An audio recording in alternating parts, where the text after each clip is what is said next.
One. One. Hello. Hello. And we're live. Are you sure? I got Oh, live look. there. I don't see any Oh, there cameras. you go. Hey! Hey! Oh my god. Never mind, I've seen the cameras.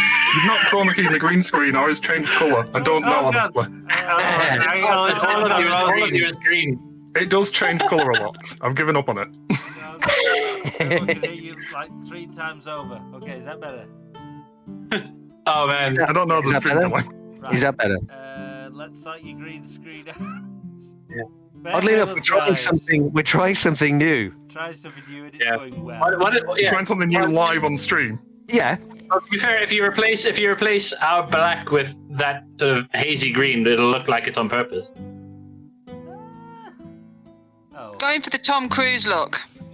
Apply my mistake to all the cameras. It'll work better. Yeah. And now you're kind of looking like a plague victim. Yeah, that's not. Yeah, that wasn't the look you was going for. Oh god. I'm so sorry. I think having a face tell you it is wasn't gonna the work. worst decision of your life. More light. Yeah. Shall I go back to face rig? Poor Josh. Bye I mean, now. it's Just let him have a green background. It was fine. Yeah. Yeah. I mean, the alternative is just looking like you got shot in the head. Yeah. Like 20 years ago. Yeah, definitely. Uh, Hi everyone. Ah. At least my eyes are alright this time, look. No, they're not. Put your head back. No, they really are. Sorry. no, they're really. Oh no, look! Because when you're looking at stream, you're not looking at the green screen on Mark's side, so. Your eyes are only fine when you look at them. Oh. I got a green screen. I don't know. I thought it was a red screen or a blue Oh, screen. no, at least. let's not go down that line. Welcome to the There is. rumbling chat. Yeah. So Yeah.a just killing time. We don't actually know what we're doing this evening. Yes, so just to get this It's out Keen's there, fault because he's not here to keep us in order. 50 Shades of Grey and all green. Just to let you know, we are testing out a new piece of software to capture cameras from everyone and put it all onto OBS. It's going great, as you can tell. It may lag out, it may die, it may crash. We have a backup plan. It's not a great one, but we do have one. Do we? Yeah, I'm quite. can't remember what was the everyone back- else. Yeah, Oh. We'll worry about that. We need it. yeah. Just keep shouting, chat at me. I'll fix it. Don't worry. Yeah. Is that better? Can you hear me? Test. Hello. No. Test. Don't hit the microphone. Being quiet when we're close. I'm not hungover, right? This is not Yeah. me being No, hungover. he's still drunk. I haven't stopped since last week. Yeah, you think this trying is to avoid correctly now? Yeah. But yeah, so yeah, it's not my cool look either. So yeah, so this is our Q&A session. We will be starting the Q&A shortly. As usual, if you have a question, there are channel points to submit a question. If you do it that way, and we get chatting and we miss chat, if there's any questions that we don't answer whilst we're on here, we will take them and put them onto our spreadsheet for a next stream. So it's always better to do that than spam it in chat if you are paying attention. But we will try and answer them as we go through. Tonight's topic, as you can see from the stream description, is characters.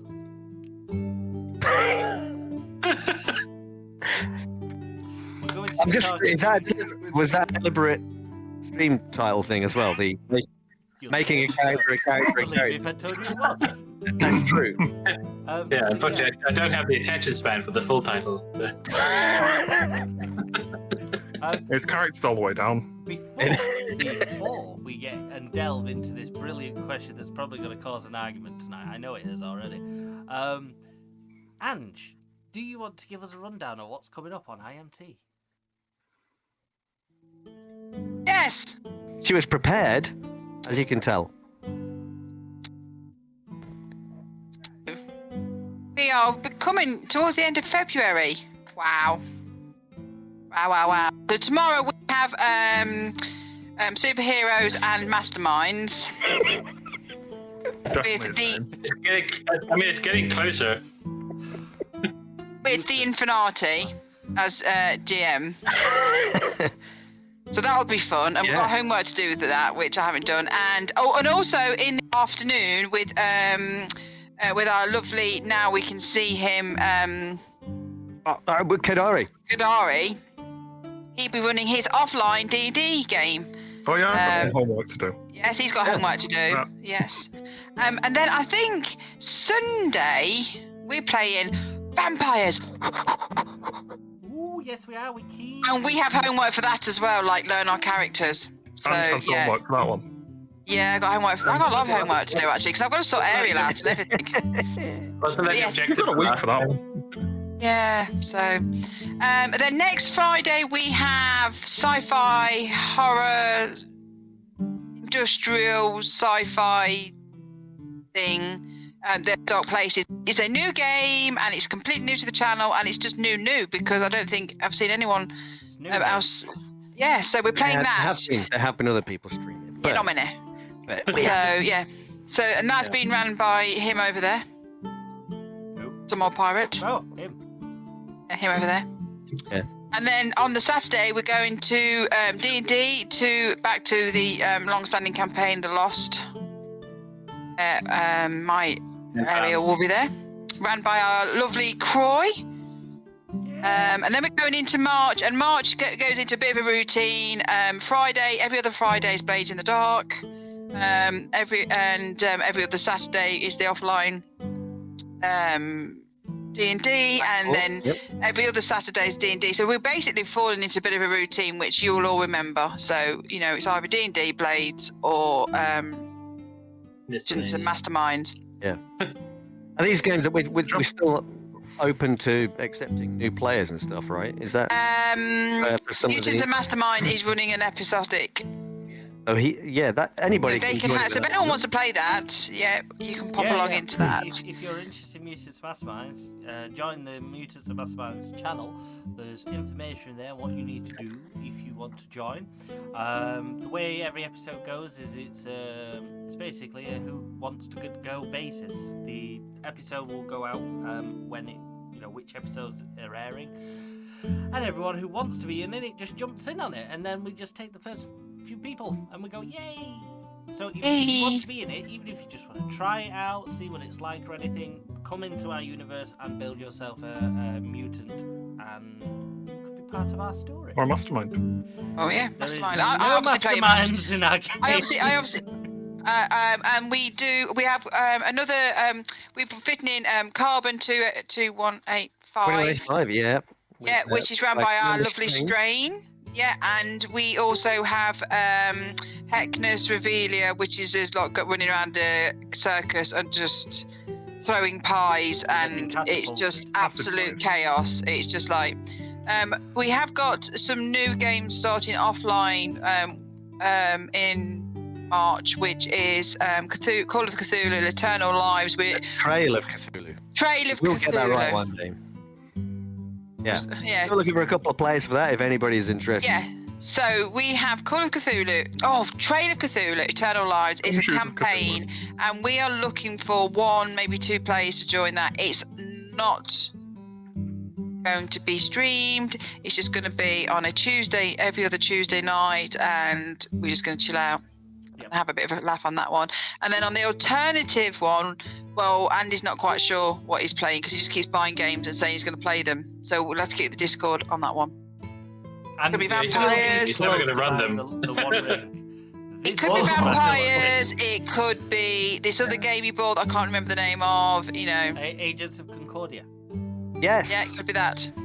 So yeah, which looks absolutely batshit crazy. And then Pale Writer is running Traveller. Yes. Yes, he is. He's even got the date now. It's about to start. So he is looking for a few more people. So if you're interested in Traveller, it's a sci-fi TTRPG about running your own ship. You all get little positions to cock up your ship and blow yourselves up in the best way spectacularly possible.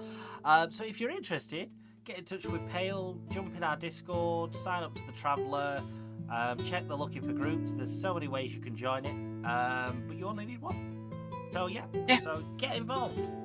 But also, if anyone else wants to run any offline games, online games, we've got groups, Discord, and stuff like that. And we've got all the stuff to help you, and I've got all the answers. For you GMs who are sat there watching, or probably not watching, if you need players, feel free to drop your requirements into the looking for group, and we may have some players who fancy that sort of thing.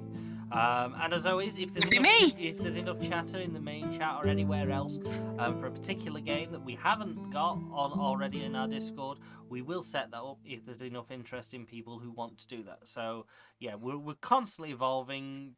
Rooms will be closed and open depending on how anyone's even interested in those sort of games. But yeah, so if you want to get involved, please do. Honestly, it is fun, and you know, at the moment we've got loads of games and it's just us playing it because you guys. Where the are you? Yeah, exactly. Was it last weekend that we our Impulse? We all went and bought the IMT group, bought the Expanse RPG as well. We got nobody to run it, so if nobody to run it, yeah. In it, we've got the equipment. We're ready to go on that. We've got nobody. Because we're burning everyone out. Yeah. So yeah, if you want to get involved, please do. And don't worry if you are new to all of this. We have people like Ange, so you're going to be fine, right? That works both ways, actually. How's that smell? I feel like it'd have more impact if it wasn't the same thing you said every week. Yeah. If you have no knowledge of these games, it's fine. We'll teach you. We've got a good community who are willing to learn. And if you're a GM and you just want some advice with other GMs, join our Discord because we can get you in touch with them. You know, we like to have a little gabble once in a while about what we're doing and everything and show off. So yeah. So tonight, though, we're doing questions and answers, and I got roped in because Keen let us down because he has to work. That's harsh. He had to work, like, jeez. Yeah. Well, despite his work, he's in the chat. He is in the chat, and now you have to listen to me doing questions and answers. Well done. Yeah. We need to mention Keen's D&D game as well. We need to mention Keen's D&D game that he streams. Yeah. Oh yes, I'm just about to do a shout out for him. Do a shout out. I'm doing a shout out for him. I was also doing a shout out. I remember I'm not a mod in this channel and probably can't. You're not a mod on this channel yet. Oh God, that's it. You're gonna be one now. You know how this system works. Well, we'll be a everyone's a mod. Yeah, everyone's a mod and a VIP. Yeah. Speaking of, if you would like to get the VIP status that we have over there, other way, that way. Directions. You'll notice some people have got a VIP status. And the VIP status here on Infinite Monkey Tales is specifically reserved for any of you guys who are brave enough or daring enough to come and join us on stream. So yeah, if you want to get to VIP status, and everybody wants to get to VIP status, get involved. Yeah. Please come and play a game with us. Yes. That's what we're just asking. We're desperate. Come play. We want to play. Yes. We just want other people to play.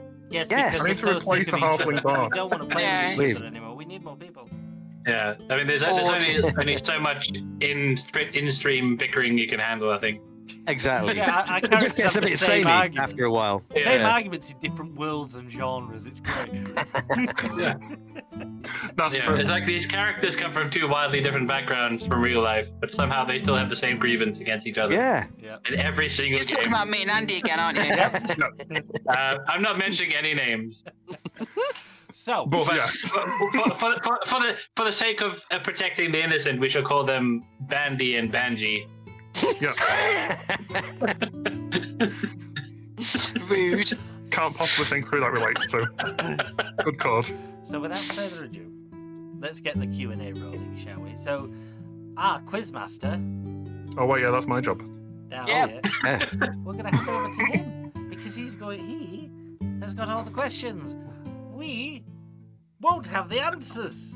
You're not supposed to. Goes wrong. It's discussion. This is so anything that goes wrong from here on out is his fault. It's discussion about how much we don't know the answers. Yes. And Well- if you have a point, put it in chat. We'll read it if we Yeah. can see it. Yes. Yeah, if you The don't questions in have an chat will answer, bring just them up. if you don't have an answer, just ask a question that sounds philosophical. Yes. Like, what is a background? What is a background? Just respond to all the questions with questions. I've got all the windows open. 1 second. Okay. There we go. Right then, so the topic that everybody in Discord chose was role playing, creating characters and creating role play elements of your character, creating backstories and how to play your character. So, the first set of questions we'll look into is how much role play do you prefer at a table? Do you prefer it to be role play as soon as you sit down? Do you break character occasionally? Do you just want people to not role play at all? Who's going to start with this one? Shall I? You can start. You spoke first. You look the most eager. Yeah, I've been practicing all day. I quite like roleplay. I quite like it when characters interact with each other, when they're doing their little roleplay session. I think that's really cool. I mean, as long as it doesn't go on for too long, I guess. I kind of prefer that because I don't have to. I like it when players do it in my games as well, and I don't have to think about rules and stuff like that. So that's my thinking. I like that aspect. What about you guys? You can just sit back, let them talk, and just be like, exactly. Oh, And before you know it, you'd be wrong, but I hadn't thought about that approach. hours have passed, and everybody's kind of had a good time, and you did nothing. Yeah. Yeah, I think that's the thing. It kind of needs to be like a middle ground because there's a lot, like, given how a lot of RPGs sort of, there's some kind of rules element involved at some point. Yep. Like, those are very difficult to work into an RP situation. I know there's like videos for like, how to make combat more RP intensive or whatever. I've been seeing that a lot. Do like combat lasts long enough as it is? Like, yeah. we're adding like 50 minutes of quips between like combat rolls. It might get a bit much, but that's the thing, though, isn't it? In a lot of these kind of games, is that it's the combat that kind of slows things down quite a bit. At least in my experience. Now, is it just because we're all kind of sitting there just going, I hit 6 points of damage or whatever it is, or if we did kind of role play those elements a little bit more? I've got a feeling this question was going to be coming up a little bit later. I don't know why, but Best place to start. If we did kind of role play those, would it kind of make the combat less dull for everybody else that's kind of sitting waiting for their turn? Yeah. Or is it basically just dragging out something that is already taking a long time? Yeah, I think that's kind of the problem. It's like, if you want to get through the fight, you kind of want to keep it brief. But yeah, like it also like the more you roleplay, the more it gives other people to remember that they have spells in their spell list, kind of thing. Yeah, that's true. But if you're storytelling, then you have to do some kind of explaining. I hate it when you just go, you'll go and you just go, oh, I'm going to cast a spell, or I'm going to hit them with my wand. Yeah, I think the problem is it's kind of hard to do because you don't know the whole action. Like, you don't know if you're going to hit, who you're going to hit, who's going to get, like, how badly damaged they're going to be. So you could be like, it's like the thing where someone's like, I'm going to decapitate the guy with my sword. Oh, no, you're not. And then anywhere from like a miss to like no. Like, but you could describe how you're going to do it. You can say, I'm going to run across. Yeah. I like it when you're in a fight, and I don't like when you can say, oh, I'm going to run across the room, I'm going to slide on my knees, I'm going to take his leg out, or I jump on their barrel, or I climb up this tree, or something like that. I think that should be in fights, and I think when we don't do that in fights, it's boring. So maybe we. So it's not role-play description. Time, right? You don't have to do it like every time that you make a move in a game. You don't have to do it every time, but every now and again, it's probably makes things a little bit more interesting, doesn't it? Yeah, what do you think, like chat? Other way. Well, I've seen like a lot of DMs that it's over here. They do the thing where it's like the general hits don't really matter, but like when whoever gets the killing blow, they do the thing of like, how do you describe like this round of like? That's a Matt Mercer thing, right? Is that a Matt Mercer thing, or did people used to do that before he? Not a Matt Mercer thing. Matt Mercer made it popular. What did he make How do you want to popular? do this? How do you want to do this? The killing blow.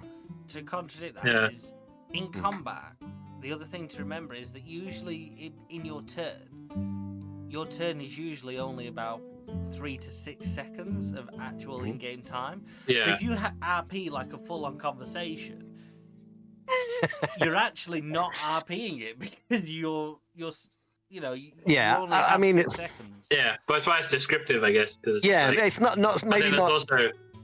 Yeah, maybe not role playing. We're talking about maybe more narrating. Yeah. Perhaps what you're doing as opposed to. How many? That's what Keen said. I just said. Is it? Yeah. Yes. You can narrate what you do. Like I'm gonna hit him with the hammer, and then there's the RP side of it is for dwarves. Yeah, we like it. Yeah. Yeah, we're now like I know that's what you said earlier. We're just looping back to it. What was the question again? I don't actually. You like RP? It's the amount of RP. Yeah, the amount of RP and like what kind of RP do you want at the table? Yeah. It segue into like in-game RP. Game though, doesn't it? And it really depends on the people. Because it depends on the people, but also you want to have that feeling at a table. You want to know that the rest of the table wants the same level of roleplay as you. If you sat at a table where they're just playing for the mechanics and nobody roleplays at all, and you were expecting to build up some serious roleplay, wrong table. Yeah. You don't want to be the only serious goblin at the table. I tried to roleplay, but I get overexcited and then end up saying things in the wrong. Yeah.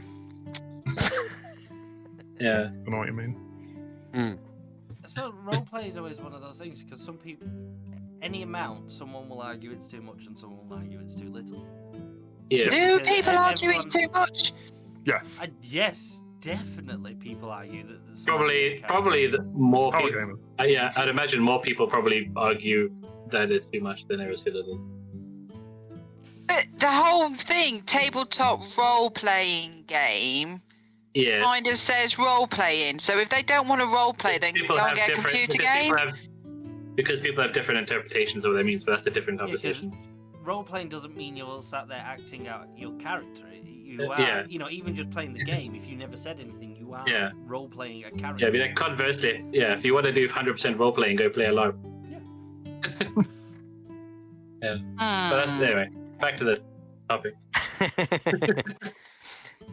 That's interesting. It comes to a similar discussion, though, that there are tables where sort of just role-playing conversations is too much. And it's not something we really experience here because we're a group that focuses on roleplay. But some tables do focus on the mechanical combat side more, and the roleplay is basically we go to the next place. Yeah. Specifically extending to roleplay outside of moving on the storyline is something they don't do. Something that a lot of tables don't do. If you're not role-playing, though, isn't that the people that just use little figures and then set up them on little maps and just... Wargaming. No, that's just a different version. Well, tabletop role-playing games came from wargaming, so... What I would put... Yeah. What I would put into the argument, though... I knew that. ...is that... You do now. I think role-playing works better when it's free in a game. Whereas in combat, because, you are in combat and everything, I would be on the verge of get combat over and done with. Don't prolong it with RP. I think RP in combat's a bit pointless because it's kind of hard because you're not going to sat there and go, oh, how's your day, Mary? You're beating up the orc over there. You literally you're making decisions, you're making rolls, you're thinking about what you're going to do.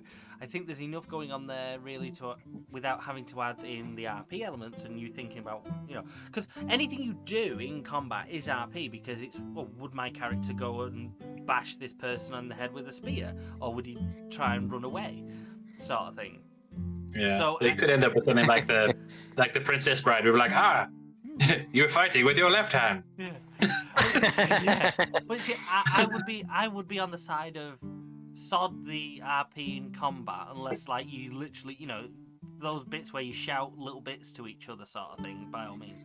But the main RP doesn't, for any TTRPG, I feel, doesn't come from combat. It comes from everything outside combat. When you're talking to villagers, when you're talking to storyline quest people, when you just sat around a campfire planning on how you're going to attack a castle.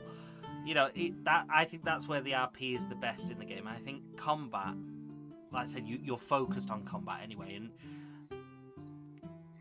okay, well, let's look at it from a different perspective then. We streamed quite a few games. Now, I would imagine that watching us roll virtual dice and just saying, I rolled 16, I hit him for 6 points of damage, is not great entertainment for anybody that's watching on stream. So, we not use roleplay to kind of spice things up a little bit just for them, if that was the case? Because because let's face it, some of the combats in certain systems, we know they can go on for a very, very long time, maybe even an entire evening. And we've all seen it, and that would not make particularly good viewing, would it? It's not. So would introducing these kind of role play elements into that kind of situation, would that not just make things a bit more interesting on stream? Yeah. You'd have to maybe abstract the combat, especially. I'm thinking of you, chat. Because it's like you have the thing where it's like, oh, you do 16 points of damage. Like, as a player, you have no idea what that represents. That's it. It doesn't mean anything. Taking the character down. Yeah. So it's like, if you had an idea of like, oh, that's a solid, like if you could get like a cue from the DM that's like a solid hit, you could be like, oh. Yeah. Isn't it what we're saying, what Keen just said, though? It's like, we should be maybe narrating it more. We're not saying we're going to have a sit up and have a cup of tea and talk deeply about our characters' interaction with each other in middle. But if we're supposed to be storytelling and people are working and listening, it's probably more narrated. It is that role playing is out of combat, and in combat it's more narrative. Yeah. Which but I think brings us into the next question a bit. That would you prefer to not RP in combat and have the combat be over with quicker? Because while you're in combat, you are sort of structured into these, like Andy said, 6-second turns. Yeah. Which makes it very difficult to RP past narrating what you're doing in combat. Would you rather drop character during combat and just play the mechanics until you get rid of that combat, which is quicker, and then you can go back to RP? Yeah. I'd say that's what I would do on this system, in like some way of abstracting the combat to make it more, like, I guess, like narration stream friendly, because then you like, oh, if you knew what, like, oh, you did, like, if you had a simple one, it's like you did a solid hit, and you know, like, okay, then I can relate that to the audience. Yeah. Whereas if it's like, oh, if I did 16 and the guy could have anywhere between like 400 and 500 hit points, so like I've got no way of knowing how hard I hit. Just picking up on what Borgat said there specifically for Mutants and Masterminds. He said, it's scrolled up now. Role playing is part of combat. That was an odd thing to say. No, not that. Get a scroll button. That's why Theatre of the Mind is preferred method for streaming and less maps. Not that. Yes. Yeah, I'm just answering that one. Counter argument, if it is.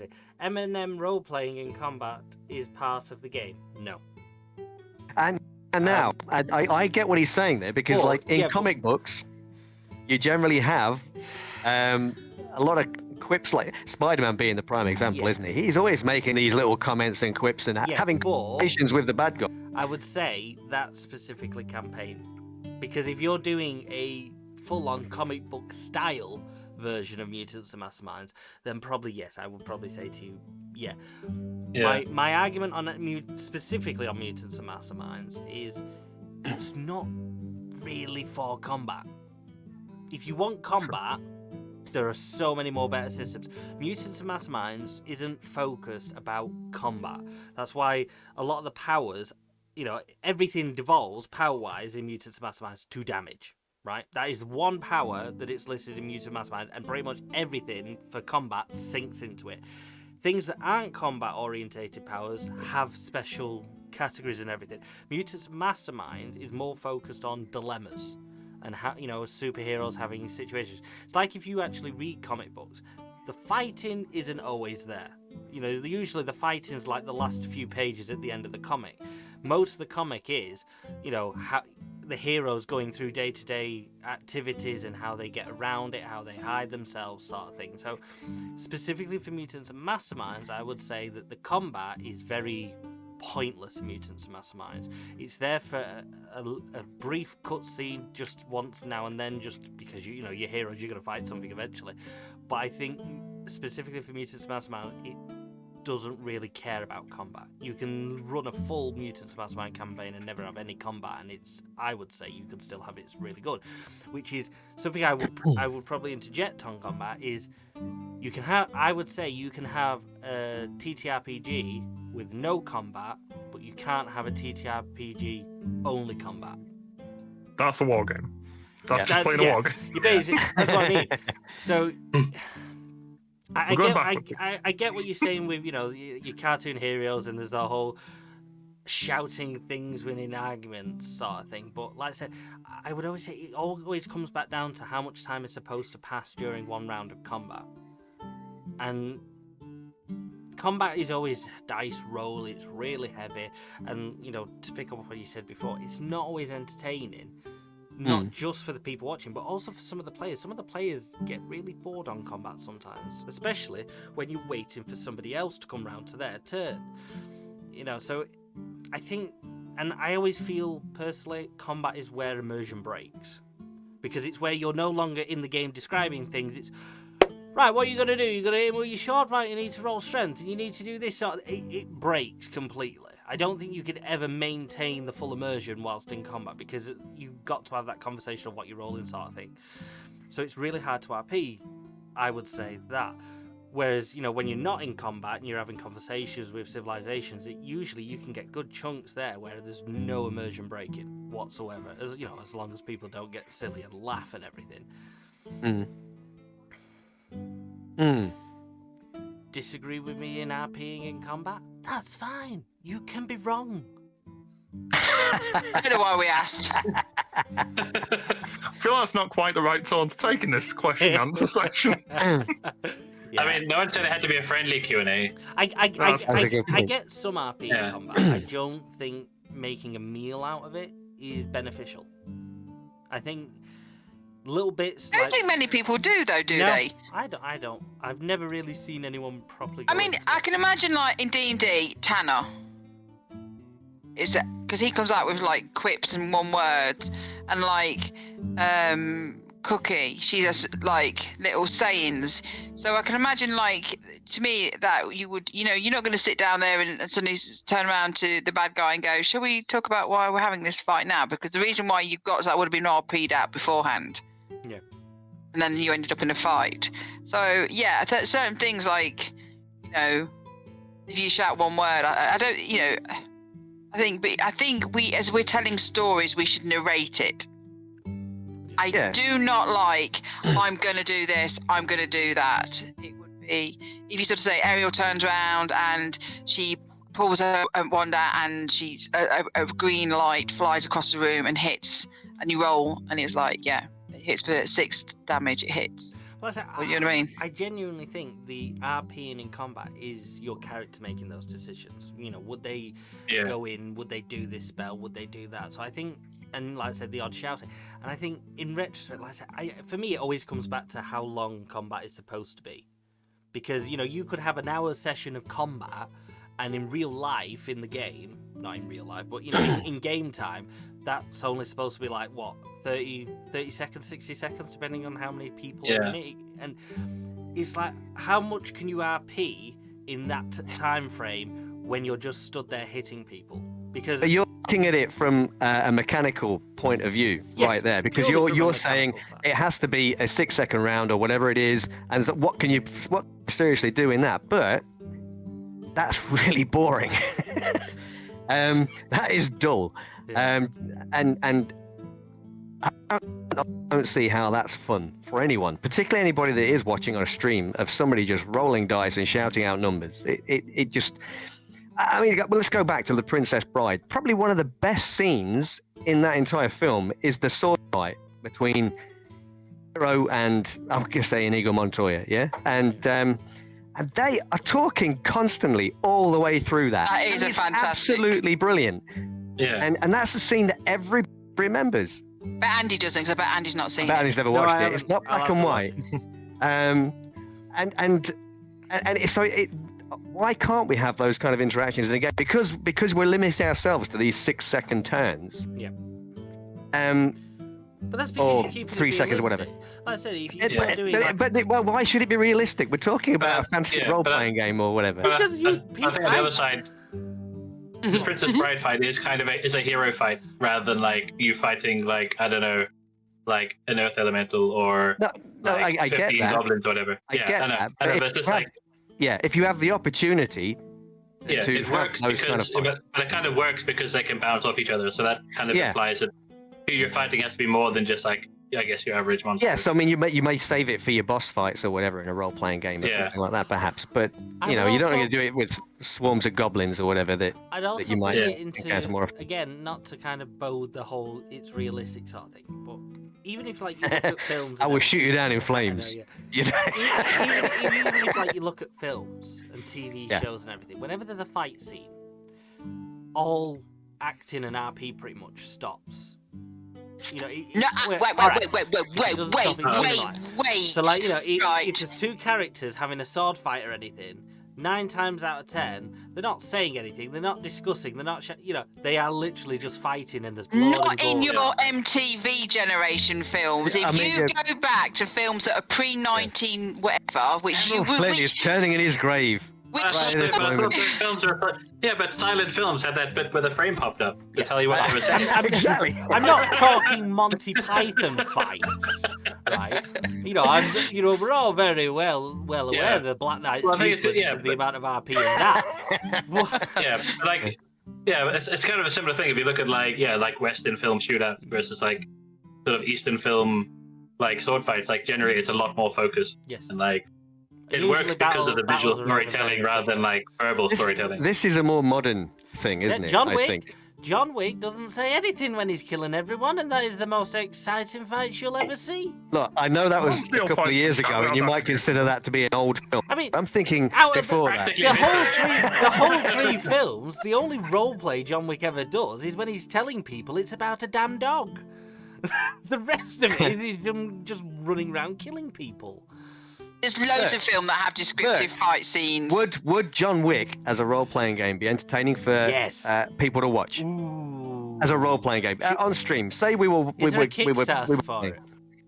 Would that be an entertaining? Would that be a game you'd want to watch somebody else play? I kind of now want to see someone run it as a fight. I want to see a John That'd Wick be great. game. I mean, to be fair, it'll be like whatever, like 3rd edition D&D where you had like or 4th edition where you had like a 5-foot step and a cleave, where it's just like, oh, I killed this guy. Okay, I'll step around. Let's shoot this guy. Oh, he dies. Okay, I step over there. Shoot that guy. Oh, he dies. And that's basically a John Wick fight scene. It's just a chain reaction. Yeah, I see. Yeah. I get what Bogart's saying there, where he says, imagine a John Wick fight scene, and you describe nothing. You just roll the dice. It would not be interesting. But that's pretty much all John Wick is doing in that fight scene. The problem is, which is why I asked the question: Would that be a good game to watch? Would you even enjoy playing that game as a player? Because the thing is, as a player, you don't tend to often describe anything outside of your character because it's the GM's world sort of thing. So when you're talking descriptors and everything, it's usually about your own character. And in a fight scene, it's like if you're picking up a chair, you're going, I pick up a chair and I hit him. I don't think anyone's there going RP going, I pick up the solid dark oak wooden chair that's got knobbles everywhere and I pick it up in a manner that's really strong and I bring it down on his head and Depends on which like chairs. You can also tell he's never watched WWF. Yeah, picks up a metal chair and he goes down. That's got a tabletop RPG. Wait. All right. Right, you're saying that, right? But if you are deaf if you are blind and you have someone narrating it, you do say that. Right. And we are doing something we are telling a story, so it's almost like an audio book. I would say though, if you've got a blind person in the game, by all means you would change it. But in saying that, most TTRPGs don't have a picture of a chair. You will be looking at a map, or if you're going into an immersion, if it's theatre of the mind and you're going into immersion, you have to describe what you're doing. Otherwise, you're just going. No, but you don't. What I'm saying is, you do describe it, but it's usually I pick up a chair nearby and I whack it over his head. It's not. Yeah. You're not going into the level of detail that you would get from a picture and a film. So because it's all about your imagination. When you say I'm picking up this chair and I'm going to smash it over somebody's head, the idea is every player pictures that in their own head, right? And they picture the character that they know you are, because they usually have an image, or they have an idea of what your character is, and they just imagine the chair from the scenes that the GM would have described when you entered.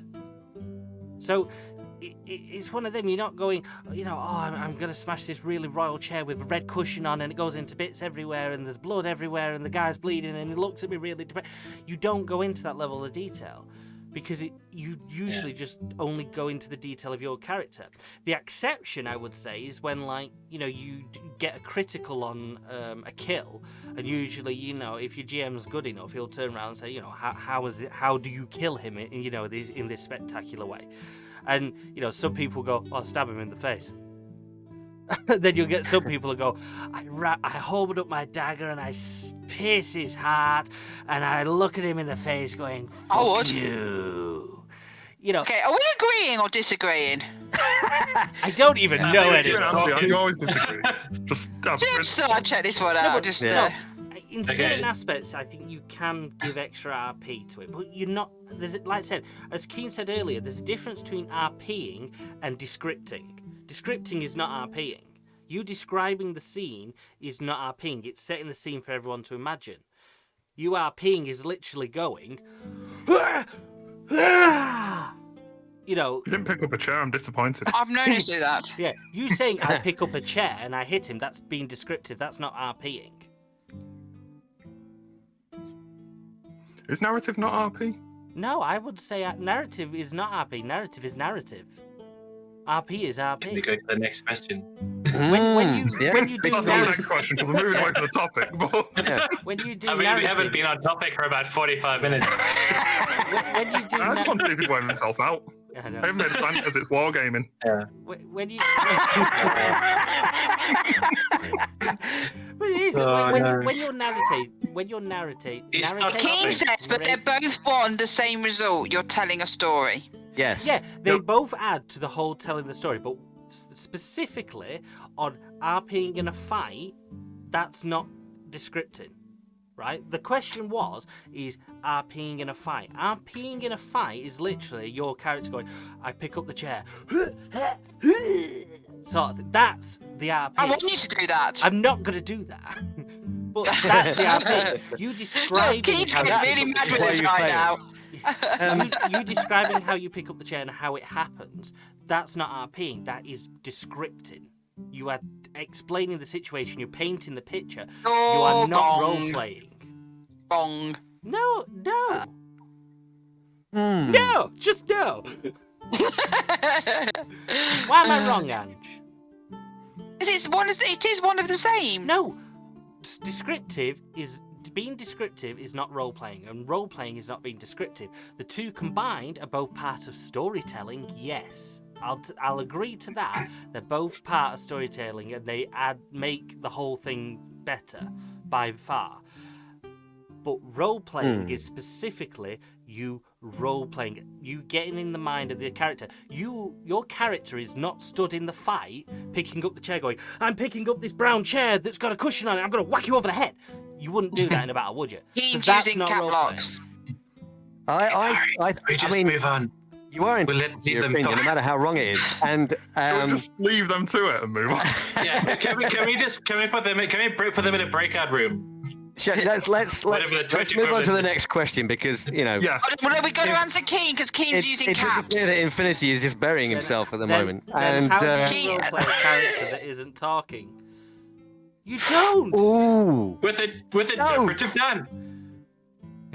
but you're wrong. You're wrong again, Andy. That's the thing. How do you role-play a character that isn't talking? You don't role-play a character that isn't talking. That's your answer. I was joking when I said that. Okay. No, but Because all you're going to be doing is describing that character's actions. Yeah. Why is that different to being descriptive in a fight? Because it is. Role play is role playing, right? So if you go to a LARP session, right? Again, my point being, when you're in a battle, you're not stood there going, "I stab you with my dagger," right? You act, you role play it. You literally act as if you're that character. Your character is not saying, "I'm picking up." But we're not doing that, Higgs. We haven't got a dagger in our hands and we're not running towards people, so we have to tell them. being descriptive helps towards imagining the situation and the story and the role play involved. But in a fight, I don't see someone explaining how they do something and being descriptive as being doing extra role play in the fight. Conversation. Okay, wait. Whoa. Okay, right. Let's just do this. Let's wrap this one up. I think you should do narrative and maybe a few one words. I think you should do both, yeah. In. Has Lloyd given her the will to live? I thought. Right? So that's what I think you should do. Lloyd, what do you think that you should do? Oh, sorry, I fell asleep. I remember a point when this stream was about characters rather than roles. I didn't even know. That's what I prepped for, damn it! And now, You prepped for this? I got and now I have nothing to say. That is completely useless. What was the question? I don't. Well, it seems like a good opportunity to move on to the question from chat. I think we should move on. That is completely on topic. Yeah. How do you handle when one player is taking the spotlight for too long? Oh! Mute. As a GM or as a player? Well, it didn't specify, As a- but both, I suppose. As a player, that's what How do you Fireball is be at the called. table if one player is taking the spotlight too much? You just Do you feel left out? I should do. Sorry, I Andy, think I'm the calling you problem out, but it was a good Yeah. point, strategy. I would I mean, say. at some point, like the spotlighting is a DM-run thing because the idea is you want to give everyone a moment in the spotlight, but you can get I've had D&D games where it just ends up with someone gets most of the story. Completely agree with you. Oh, I can hear myself twice. Shit. Sorry. Is that It was so good. It's worth hearing, yes, Andy. That's the. I would completely agree with Lloyd there. I think when it comes to spotlighting someone taking too much of it, it's completely down to the GM or DM sort of thing. That is their job, is to make sure that all the players around the table get a fair share. If they're not willing to step in and say to somebody, all right, we're going to go and speak to somebody else for a bit, then I think that's bad on the GM, DM. I do say as well, just as much as it's their responsibility, it really does fall on the players to respect your GM. You know, if they tell you to shut up, you shut up. You know, you don't carry on. If they tell you, hang on, we're going to go over here, you take the back seat and you don't argue with your GM. I argue with Mark. You argue with everybody. Mm. I argue with Andy, but it's more from habit than from the fact he's GMing. Yeah, everyone just wants to argue. It has nothing to do with. Yeah. Yeah. He's just that kind of person, right? I just focus on the plot or the reason for being here. You're not arguing with anyone, you're just sitting there. But Well, I talk a lot and I get overexcited. And I get overexcited, but I am conscious of in a game and somebody is quiet, either from nerves or experience or something like that. So what I try to do because I don't do silences. We all know Angela doesn't do silences. Silences are my big. I feel very awkward. So if we're in a role-playing game, I try, and if I notice that one person's not had much interaction because of whatever the story, whether the situation or whatever, I try and then make challenge is bad. I try and interact or role play with the character or the person that sits back and is quiet. I mean, it depends because there are a lot of people that just enjoy being part of the group or just like watching the game. From RP clubs I've been in before, and sometimes it can end up being like when you randomly call out people watching your stream on Twitch. Yeah. And they're like, they just want to be involved in the conversation. I have been bit a couple of times where I do something and you say, oh, such and such character, and then they go, yeah. Yeah. But it's a tricky one. Really does come down. It's trying to get a hook on what the issue is, why they're being quiet. I think it's the same issue as like being a talk show host. You know, you've got to make sure that your guests. It's not their responsibility to speak up. You know, it's their responsibility to say something when the light is pushed onto them, sort of thing. But as you're the person who's, essentially you're the referee, and you're not just refereeing the rules of the game. You are refereeing the people. Yeah, you got to engage them. relevant to what Ange is saying, when you're playing a game as a player and not as a GM, do you choose to involve other players? Do you specifically choose to involve players who aren't as active in your roleplay? Personally, in an ideal world, I everything guess. In an ideal world, I guess that I always try and That's what you make should sure do. that everyone gets 5 minutes at least. You know, everyone gets their fair share. and you take the rest of it. Is that Yes. The rest of the 4-hour stream. Well, I don't know. This is another question that's probably going to spark debate. Personally, I would sometimes say that the person who should be speaking the most in any campaign is the GM. I guess that kind of happens. Start the argument. In most games, I guess that kind of happens. When the GM is playing more characters than anybody else, I guess, and he's interacting with every single player, whereas every single player is not interacting with everybody I would say else. not always, because sometimes the players can take control of the game, and the GM usually, once again, can let it go off. That situation where you have the players discussing things amongst themselves in character, that is brilliant. But I guess it doesn't happen that often. Maybe it should happen more. Did we listen to somebody the other day that did that? And we had a comment about that. No. Maybe. I don't know. Yeah. I mean, it's quite a thing, isn't it? Where you're supposed to, as another player, bring other characters in and highlight their special abilities or whatever it is, to give them a chance to kind of shine or whatever. And they're supposed to be being a generous player or whatever they call it. And in an ideal world, that's what we should all do. I don't know if I do that at all. Probably not. It's part and part of the parcel of, as you are the GM, it is your responsibility to ensure that every person's having fun. If somebody's not having fun, you need to address it. You need to find out why. Are they? But I'd argue that it's not the GM. It's not up to the GM to ensure that you're having fun. If you're a player, you have to take some of that responsibility as well. Yeah. If you're not having a fun time, it's not because everybody else. If everybody else is having a great time and you're not, the problem is it's more than probably likely you. Right?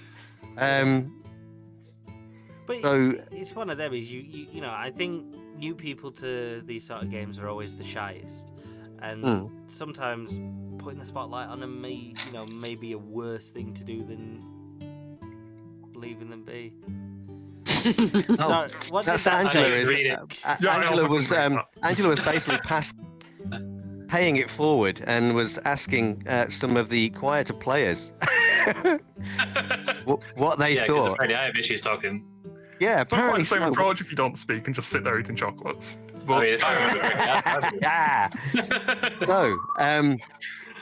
So what does Kedari and Lloyd think about that situation? I think there can be a point where, and this is something Borgat said in chat that I've noticed in games I've played as well, that you can reach a point, if you are a player who tends to roleplay, you can become sort of what's typically termed the face of the party, the person who interacts with all the NPCs. Yeah. And sometimes if your character becomes the face, other players defer to you in all interactions. At that point, you have more of a responsibility to include other players, because otherwise it's just going to be you talking to the DM all the time. Yeah. But at the same way, like I was saying at the beginning as well, is there's ways around it, because it's what about your character is the reason why they keep being the face. Yeah. Well, that's there's other ways to my engage. character is The worst. Because I always have characters with high charisma. That's the thing. Because that's the thing. It's if you keep throwing social encounters, it'll fall to it'll end up falling to whoever is the high charisma character. Because people always do that sort of organizational thing, where it's who's got the highest stat that benefits, even if it's not necessarily in character or whatever. Well, going back to the character thing as well. Oh no. Which is why we're here. Can we redact that from? is that your character that you write might not be one of the people that. One of the things about characters that I find is that many people play men. Not saying stereotypical here. Like to play. Can we just say, wait. right? No, before you go on, No, you you can't just drop something like that and not get it. Women don't play this game because they just don't want to be with us. Right? We're sad, lonely. We're sat in our bedrooms all doing these sort of games. All the good girls are out there playing games. I would like to see more girls. No, I've not played. Like I've played role-playing games. I'm so sorry. For 4 years. My experience is very limited. But in that time of seeing various people and players come and go, I've noticed that men, and I will say this, like to play these rugged. Not Andy, by the way. Edgelords. We're edgelords. That's what it is. That are moody and aloof. They all want to be what's his face from Lord of the Rings that sits in the bar with a hood over. He's dead mysterious and is a Frodo. Not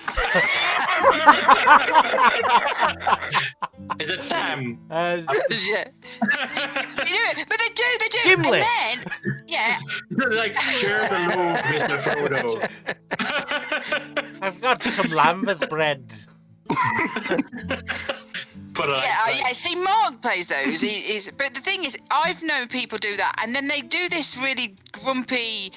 And then when it comes to a situation where you're role playing, you can't suddenly go, "Hey, hello, let's go to the bar and talk to anybody to get a story going," because you're grumpy, moody, aloof, and mysterious, and you don't have conversations. So if you've made your character like that, you will automatically be a quieter person in that game because you can't suddenly have a personality change because you want to be catapulted forward. Yeah. And also, the moody, edgy people may have started with Vampire the Masquerade. I will say, I've seen enough of them at conventions. I would disagree ever so slightly on you there, Ange. Just because some people... Oh, well, there's a change. I know, yeah. Some people may have, like, a moody character to people he doesn't know. So, like, he may be completely different when he's just amongst his party, and that might actually be his character. So I think, I get what you're saying. I think a lot of people do tend to prefer the shady, mysterious characters and everything. I have a feeling it's a bit lazy of RP, maybe, that people go with that. Because it's like, oh, I'm mysterious. No one knows my history. Yeah, because even you me. You all want to be that guy from Lord of the Rings. I It's so don't. cool. It's I want to be Gollum. I did say excluding you from this conversation. No, that's fine. Yeah. Okay. I gotta admit, when we Sauron. first started our The rest of D&D them. campaign, I was that guy. When we first started the D&D campaign, and fucking hell was it boring. Yeah. Yes. And that's why I kind of changed to the guy with the high charisma. Because I wanted... Yeah, the edgy guy to with like guns. me. Yeah. So, but yes, you're right. I know. But at the same time, just... But at the same time, you're wrong. Because you tarred all men with that brush. Yeah. And yet, as far as I'm aware, me. Out of us, all of us, it was me. To be fair, to be fair, it is standard internet where we just make sweeping generalizations. You've just assumed all men. Yeah. You But, men.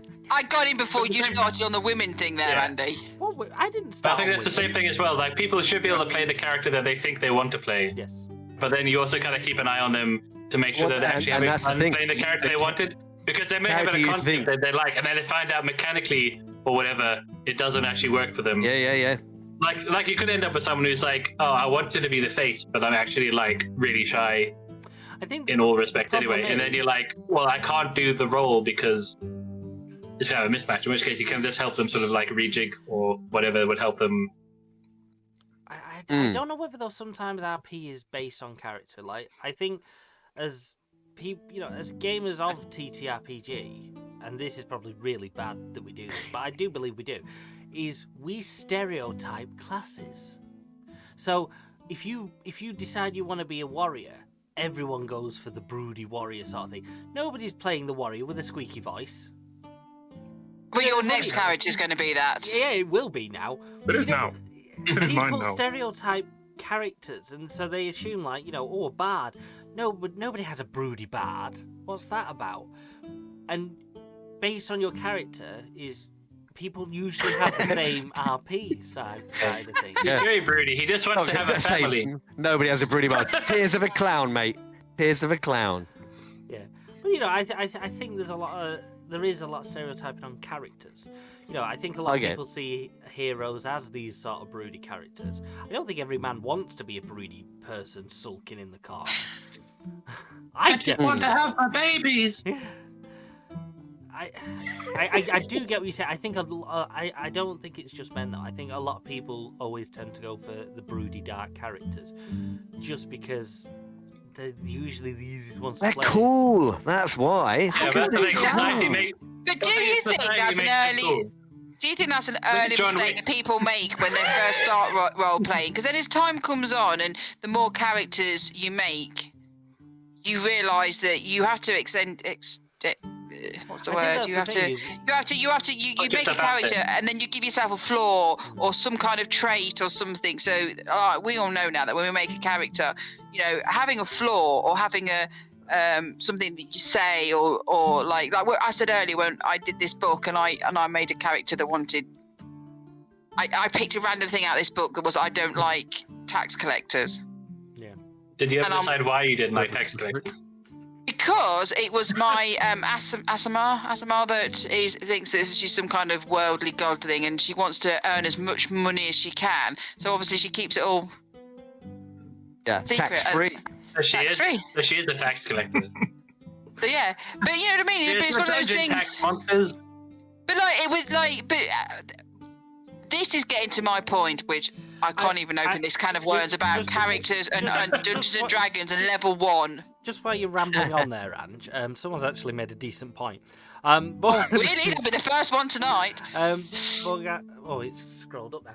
Borgat says, I think people playing an exaggerated stereotype is more of an issue than playing something that starts off being broody and whatnot. And their character development to explain why they were that way and how they get looser within the group or whatever. I do get that if you start off with a broody character, there is a lot of character development because you basically haven't got any. I agree, and Well, the thing is, because it's like a genre almost rather than a caricature. Yeah, so you're starting it's not as defined. It's like, if I want to be, I don't know, Wesley Crusher or Star Trek, that's like a very specific type of character. That's a ridiculous thing to say. Rather than be like, I just want to be like the jovial, naive guy. I want to be like Spock. That's a lot less defined. No, you don't have the ears for it. I do. They're in a drawer. I literally do. I wear them. I do it. What was the question? When we do this next time, can we have a ticker tape thing scrolling across the question to remind me every few minutes what we're actually talking about? I mean, the problem is, the question exists for about 5 to 6 seconds after it's mentioned, and then everyone else just kind of segues. Well, that's kind of how discussion works. If you want me to just quick-fire questions, I can quick-fire questions. No. But discussion gives us more information then. Yeah, we go for focusing on what the question originally was. Tangents are good in Q&As. Yeah, we like segue. And Good. Yeah. Oh, was that what that picture was that you showed? Yeah, it was a segue. Oh, I get that now. Yeah. I just saw exactly 2 people. Why is he holding up a picture of a scooter? I was going, I don't know what he's doing. Yeah. It's some kind of exercise bike. Yeah, I love how exactly 2 people got it, so it's like I know it wasn't like mispitched or anything.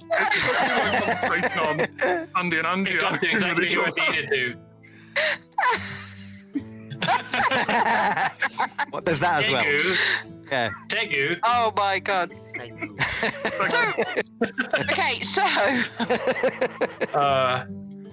So, Keen's bringing us back. Yeah, let's. He's bringing us back onto. Keen, you cannot miss the next one. He's the only one person that could. Yeah. Where do players start with making a character? Okay, you tell I me. started discussing this in the Discord the other day. I would say people make a character. I would always recommend do something you've never done before. I would recommend starting with the dark, broody character who Get a bunch Who of hates men. everyone. Just get a bunch of men for your game. yeah. And then you play that for a bit. You play that for a little bit and then realise, actually, this is fucking shit, and then choose something else. Yeah. No, you start with a character. Oh, see, this you is don't this is start with the character. You build the character. You're gonna go wildly off topic again here, Angela. No, I'm not. But because this was annoying me for ages, and I started a discussion in this in Discord.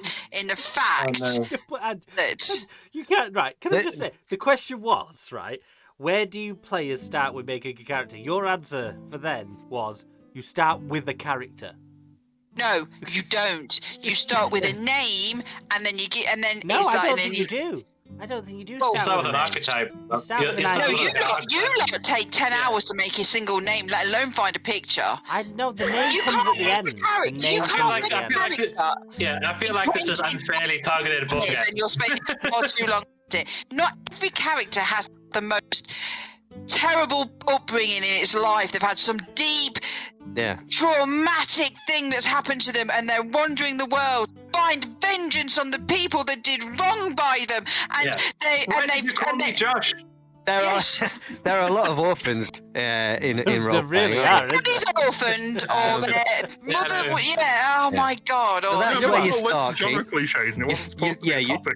The start next out campaign, we're all going to be with an Jim. orphan. I There's some worked in the names for you. shop. My parents love me. It's just Oh, I don't okay. like It was What would fantasy that be? something.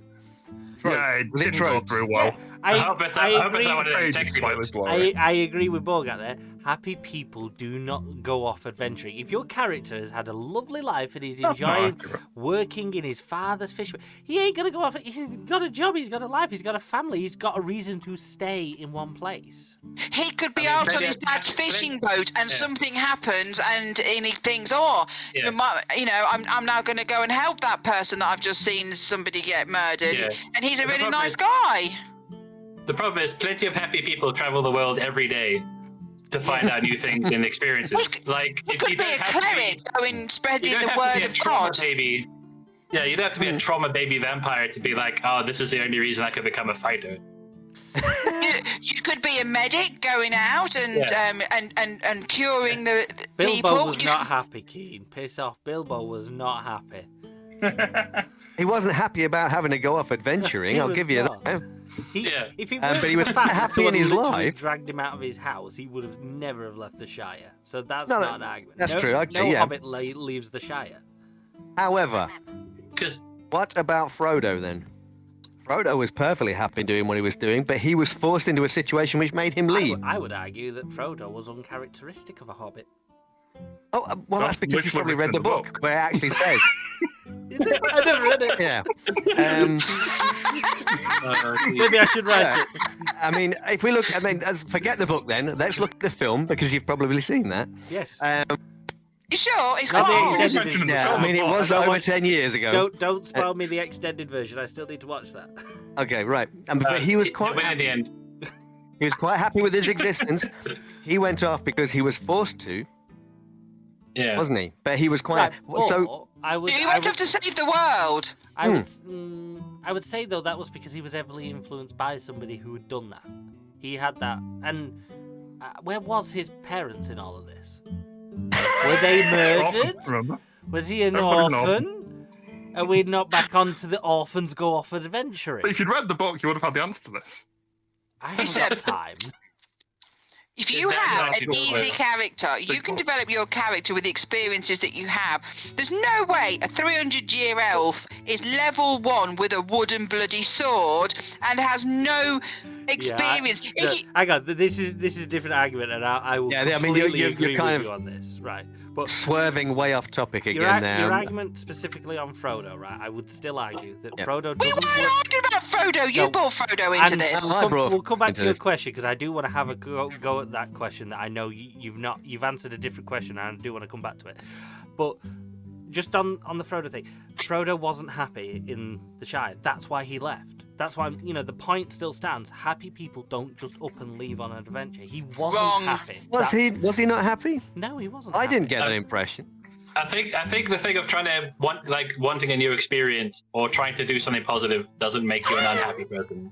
No, no, I mean that's true. The thing is, that's the thing. Someone could be like, say if you want someone who becomes a fighter, you'd be like, I want to be, I want to defend my village because I care about the people here. That doesn't make you unhappy.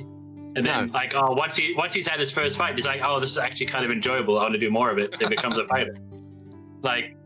You don't have to be I think that's kind of a trap people fall into, that you have to be dysfunctional to be an explorer or whatever. Yeah.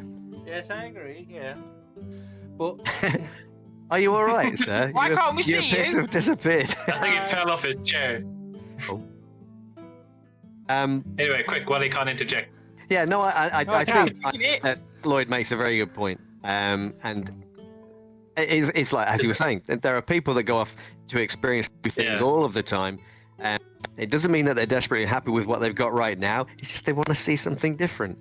Yeah. That doesn't mean that you're all fucked up in the head because your parents were murdered by a band of roving orcs. Yeah, I mean, I think it's the same kind of complaint. Sorry, what was the question? If you're going to be a shady and edgy cool guy, it's like you're basically cutting yourself off from the other half of the spectrum. The question came from Keen. Where do you start on making a character? Yeah. Oh, yeah. Anyway. And then somehow it's segued into happy people don't go adventuring. Yeah. Well, no, because that's the thing. You're trying to do an archetypal broad strokes, and then we're discussing the whole thing of the origin, which kind of relates to where your character comes from. So it does relate. There's no need to apologize to him. He's just a drama queen. Just pulling it back to the question. What was the question? Pulling it back to the question of where do you start to make a character? I think you have to start with a concept. Be it whether you want to make a happy character, you want to make an orphan. That's where you start. You don't start with a name. You start with a concept. What type of character are you going for? And that includes your class. Your concept is brief history, class. That's where you need to start with your character. I think class is the most important thing to think about. I would always suggest you look at the classes in Dungeons and Dragons and you read through them, because I think a lot of people don't, and they just go, I want to be a warrior and everything. Warrior's not always that fun. It can be, don't get me wrong. It's not always that fun, and for certain people, warriors can be very boring. Same as mages can be very boring. Rogues can be very. It's all about how you play and what your play style is, sort of thing. But you've got to start off with at least a class and a concept of what sort of character you want to make. Gender, names, and all of that. That's at the end of character creation for me. Okay. What happens if it's a classless system? Well, they're basically your fucks, aren't you? You just roll a dice. You plays those anyway, right? But you still start with a concept. If there's classes, that's part of your concept. It's basically what's the frame of your character. What is your character? What are you thinking? Are you going to be a person at distance? Are you wanting to be a person in combat? Do you want to be a support character? Do you want to be a merchant sort of thing? You've got to start with a concept of what sort of character you're thinking of making, and then you add on to it. You add on to what is he like? What powers has he got? What's his name? What does he look like? That all comes at the end. I think to start a good character, you've got to start with a good, strong concept. And it doesn't always have to be something that's straightforward. Sometimes it could just be, I'm going to be Bilbo Baggins. I'm going to be a happy, jolly guy who loves his house and would like to improve his house. That's the concept. And I think that's where you got to start with the character creation. If you start with a name, you'll be there forever. Names are always hard, unless you've got a random name generator and you promise that you go on the first roll and you deal with the fact that your character's called Bob. There's nothing wrong with a character called Bob. That's a good strong My name. D&D character. That's my D&D character. I got a kobold. My character, Ariel, I wrote the village I live in's name backwards. Wrong. No, it's true. That's what I did. I think I don't see how there's many other ways to start a character. I don't see people going straight in. going, oh, I want a certain ability. I want a character. I don't care what they're like, as long as they can cast magic missile. I've known people do that. Yeah, but that's boring. I could totally make a character around that. I want to cast Magic Missile a lot. It's a fun spell. Yeah. It's But no, to bounce off. Once again, doesn't this kind of depend on the kind of game that you're playing as well? No, I think across any game, that's how you start a character. No matter what the game is, you've got to start with a basic It's a bit of a weird concept. one. Say we were going OSR, and there's a good chance that your character's going to die within the first session. Wait, can we just stop there? Wait. Yeah. OSR?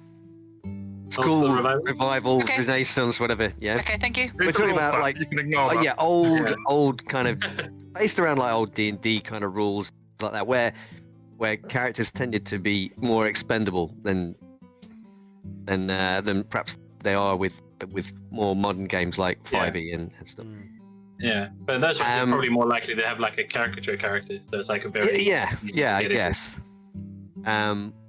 So you're not going to be necessarily thinking too much about backstory or going into too much detail. I think backstory is always something that's best to kind of not try and delve too much into when you're starting off.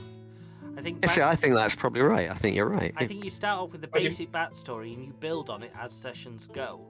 And so I've often been mid-episode and I will say something that I then just make part of my backstory, and I'll just say it as a passing comment, like, oh, when I was back on the farm, I never used to do that, and all of a sudden my character used to be on a farm, he used to play with the kid, and that's it, that's his backstory. I think people who sit there and come up with paragraphs and paragraphs and paragraphs of backstory for a character to begin with before they've even played a game, I think you're wasting your time a little bit. I think you better. You mean there's something wrong with? You think there's something wrong with saving the world 3 times and then picking up a sword and becoming a level 1 fighter? Should get Angie started. Should we address that question? That's my point, exactly. Should we The address more than 90 levels are in Wizard. Let's quickly finish up. How do you start with the character, and then we're going to move on to Angie's question. That she's been going on it for a while now, and she's been dying to get this off her system. So we will go to this question next. So let the guys downstairs. What do you think? Not that we're above you already. I think the more important question is, does anybody disagree with Andy? Because largely we've made a mistake here of picking a bunch of people who mostly make characters the same way and trying to have a discussion about different ways to make characters. Is there anybody who doesn't start with a character concept? Is there anybody wrong? Yeah, Ange doesn't probably. Just Andy. Just me. No, if I make a character, my character's made within 10 minutes. Ariel was made within 10 minutes. Yes, but they're usually made by somebody else. There is that, but no. I have made some characters. I can make D&D characters in 10 minutes. So where would you? Because I know that system. Where do you start, and what's your first point of call to make a character? If I said make a character for me, I just decide what I'm going to be, like a spellcaster or stabby, and then I choose what I want to be, what race. No, I see. Race is something I always think you should never pay attention to start with, because I see so many people. There's so many, like barbarian humans and barbarian, like beefy guys. You don't often see like a barbarian dwarf. There's a lot of dwarf.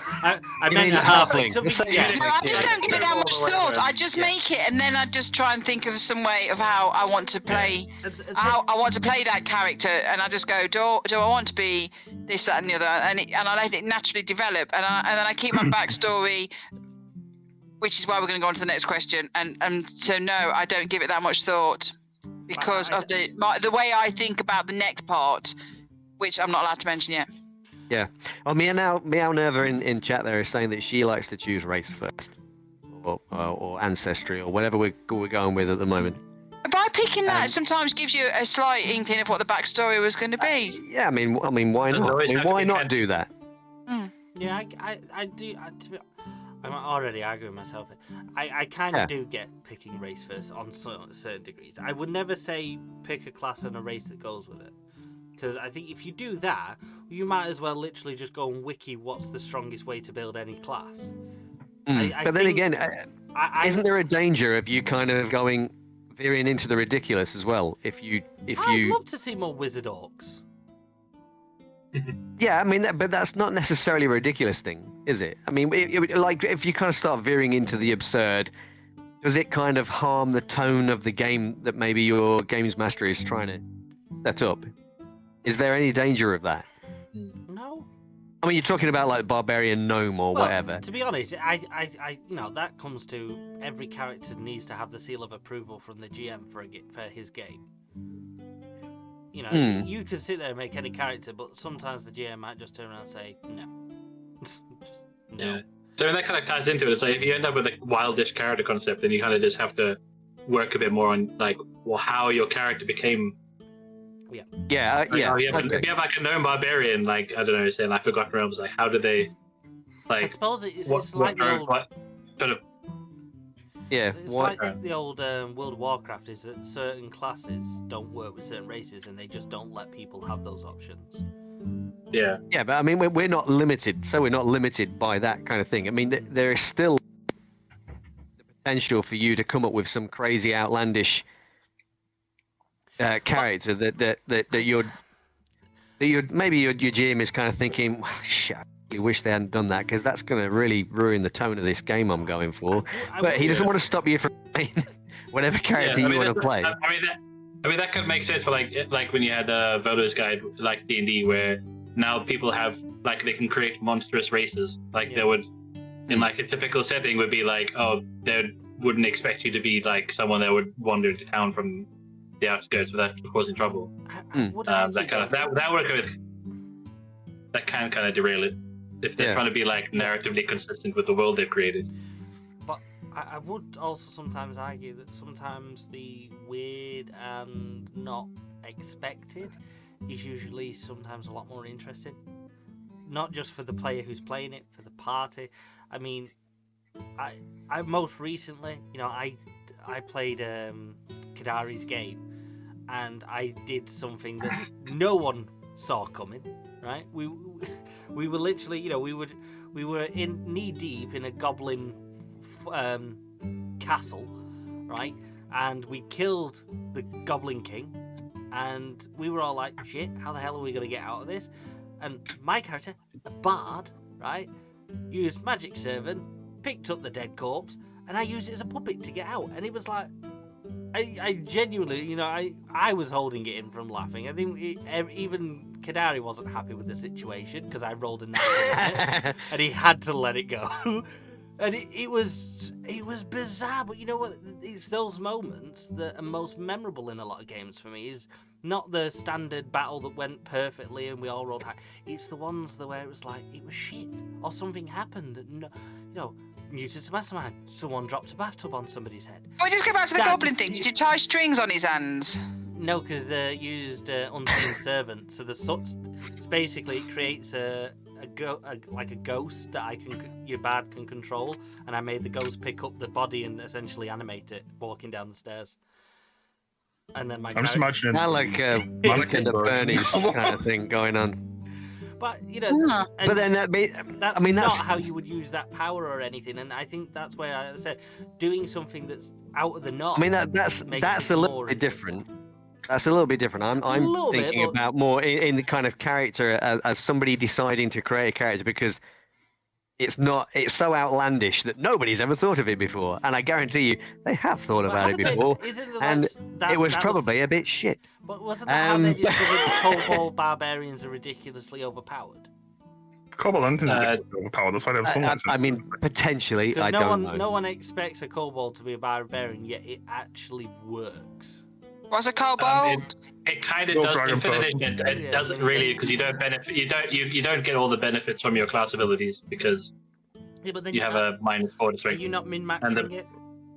If you purpose... You started with Kobold Barbarian. You're already min-maxing. I know, but you're trying to. Yeah, but when they didn't mean to min-max it when they went down that road. I think that was just. Or did they? That was a I mean, we don't know, do we? Maybe they did. Maybe they did something. Actually, I'm going to play one of those because they're fucking hard. Actually, it turns out. Exactly. But in terms of, I'm talking about just choosing a character, and you're saying choosing something that's kind of outlandish that nobody's ever thought of before, which is fine.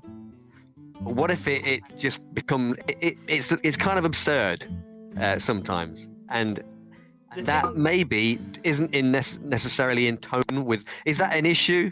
I'm not saying that we should never do it. I'm not saying that that's a shit idea or anything. But I'm just kind of trying to look at that point of view where you've done something like that because you think, hey, that would be really different. Nobody will be expecting that. But I suppose and it turns out, say the GM says, right, for this campaign, you're all elves, right? If people aren't adventurous, they'll all be rangers. And that'll be it. You'll literally have a team of elven rangers because that's what people do with elves. Or, they'll all, it won't be a variety because people pick a race and they usually, they read, oh, what's that box say? What's the best classes for this particular race? Right, I'll pick one of those. And I think I don't always think the favoured races are the best thing to advertise. I think sometimes going away from the favoured races. Right, okay. Yeah, so you're saying that was the reason why you never choose race first is because it kind of leads you down a path for whatever it is you're creating afterwards. Yes. Rangers makes sense to party compared to some parties at the table. I mean, I do want to play a campaign now where we're all elven rangers. It sounds like it'd be quite fun. I mean, you don't have to play it in D&D. You can play it in something else where elves are a little bit different, right? Well, like the one ring that he doesn't. There you go, and well volunteered there. Does anyone have any closing comments that they want to say on that before we move on to the question that Angie's dying to get into? I would like to thank. Before we do that, before we kind of lead ourselves into this minefield, were there any other questions from Kadari that he's got on the list there, or was this actually next up? There's plenty of questions. I'm waiting to see what Ange wants to ask. You are asking for it. This comes into character, so I think it's a good question to bring in. So Angie's question that she is dying to argue to high hell. Well, she threw it on Discord the other day, I think. Yeah, and I'm going to try and word this as best as I can. Is it right that when you start a campaign and everything at level 1, that your character, say if you choose to be a warrior, has literally just picking up a wooden sword and can't hit shit for it? Are they actually a warrior? Well, I think it's more a case of that people invent these convoluted backstories about how awesome their character is, and yet they arrive in the game at level 1 with nothing. Yeah. It's more that kind of thing as well. It's kind of the way that, I like the way that 5th edition kind of restructured it, is you don't really become your character class until 3rd level. Yeah. The first 3 levels, you're picking up your starting thing. The archetype is when you become your character, the way I see it anyway. I always thought... So it's you aren't that great at the sword combat because, you've only decided to become a fighter. Well, I always thought, and maybe this is because I'm from, I come from old D&D, BX, whatever it is, and the idea was that you actually already were better than everybody else. Yeah. I think that first character level takes you way above the average NPC. Yeah. They were you're already a hero at that point. Yeah, you're a hero, but not probably like a local town hero or whatever. Yeah. Not like some hero that saved half a continent or whatever. And I think just that statement alone probably answers Angie's question. That's bullshit. Yeah. I agree. You don't. Is it that you need to speak to GM? Because I would love to be I always see that players are usually people who are travelers and they have nothing on them. It's not often you see somebody who owns a shop and is a merchant and is a really rich guy decides, you know what, I've had enough of this shop, I'm going to sell my shop, I'm going to go exploring, and I start this campaign with 20,000 gold. Right, and I think That's a reasonably sized city, not a shop. he was a very, very wealthy The exchange merchant. rate was really good that day. Well, I mean, Angie kind of coming up with this idea that people create these kind of backstories for their characters about how they were, how awesome they were, and they'd been through countless battles or whatever it was, and then arrive at the start of the game with, as she says, a wooden sword and level 1. Yeah. So that's kind of. Okay. No, you go ahead. Yeah. I was gonna say, like, a good example I kind of was just thinking of is like someone like Daredevil, where like when he first starts out, he's just like a vigilante in his hood, like a local, very, very, very localized hero. And then as he gets better, and like he still has to develop as a person and get better at being Daredevil, to the point that he then even just only becomes like part of a city, or like a city sort of like figure. Yeah. Like later And on. I guess that works, but I think what Angie's saying, people coming up with these backstories about how they're already. God, yeah, it drives me insane where you find somebody's backstory and they've done 3 epic chain, wars and blah blah blah, and there a 500-year-old elf. Yeah. And you're like, what? Really? It's like, and it's like. Yeah. And it's like it could be a midlife crisis character. Where like a 500-year-old elven accountant who was like, screw this, I'm going to become a. I don't know. Question then: should campaigns start at a different level than 1? Should they start like? Some do, don't they? Some do. Some start them at a higher level, don't they? I think it depends on. It depends if you want the character backstories to drive your campaign. Then you'd have to try and find a level that matches where their backstories all kind of accumulate. Mm. Which is And this kind is of difficult. This is purely an issue with games that use levels as a metric. Yeah. As well, there's, I guess. We're kind of talking about Dungeons and Dragons and its derivatives, I guess, in that regard. It would be for me because my it's. I just, if you're going to do D&D, the character creation in D&D is my bugbear. It really is. It's like, so like I've decided that, my character was this. So like I so hate the fact that you get up a level and go, oh, ping, you've learned 6 more spells and this and the other. So like I role play in that if I go into a town, I go to find a bookshop because I want to find a new spell book so I can learn a new spell, and then I will teach myself from that. And it's like, I just, if you are going to say you had a midlife crisis and stuff like that, you still would have something, a home, some money, some belongings, some experience and stuff. And you wouldn't just be level 1. It's like, oh God, I know it's not real, but it just.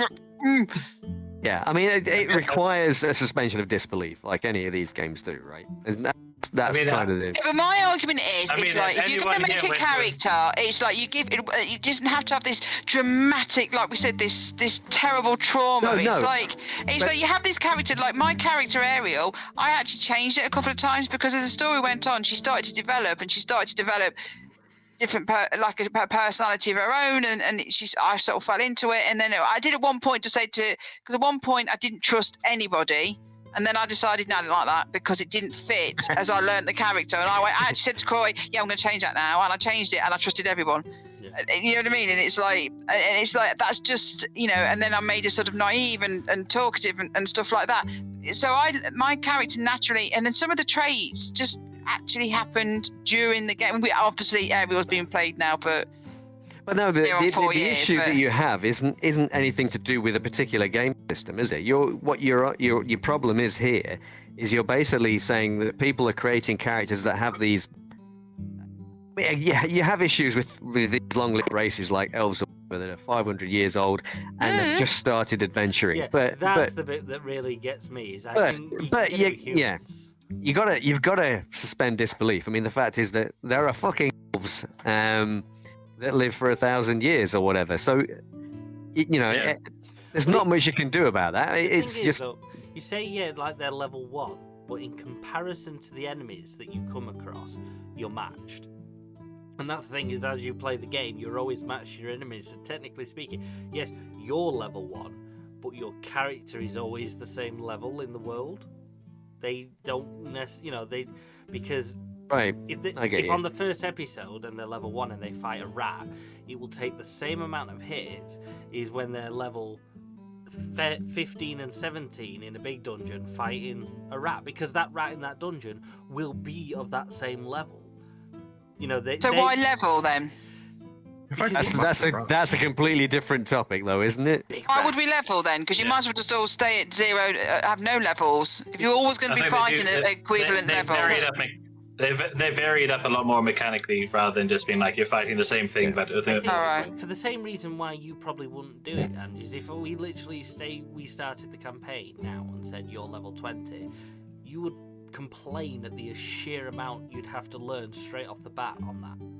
And I suppose you can start at level 1 and slowly work your way in. It teaches you how to play the game. No, that's fine. Yeah. And don't write 20 backstories about epic battles and traumatic things and all the rest of it, and then have the equivalent of no belonging to anything. It's like, write that either into your story or it's like I think my bugbear is when I've seen people write characters that they've been in so many things and done all the rest of it, and then they walk on with a wooden sword and 2 copper. Yeah. Like, unless they're saying that they've had a midlife crisis or write it in, but they don't write that in.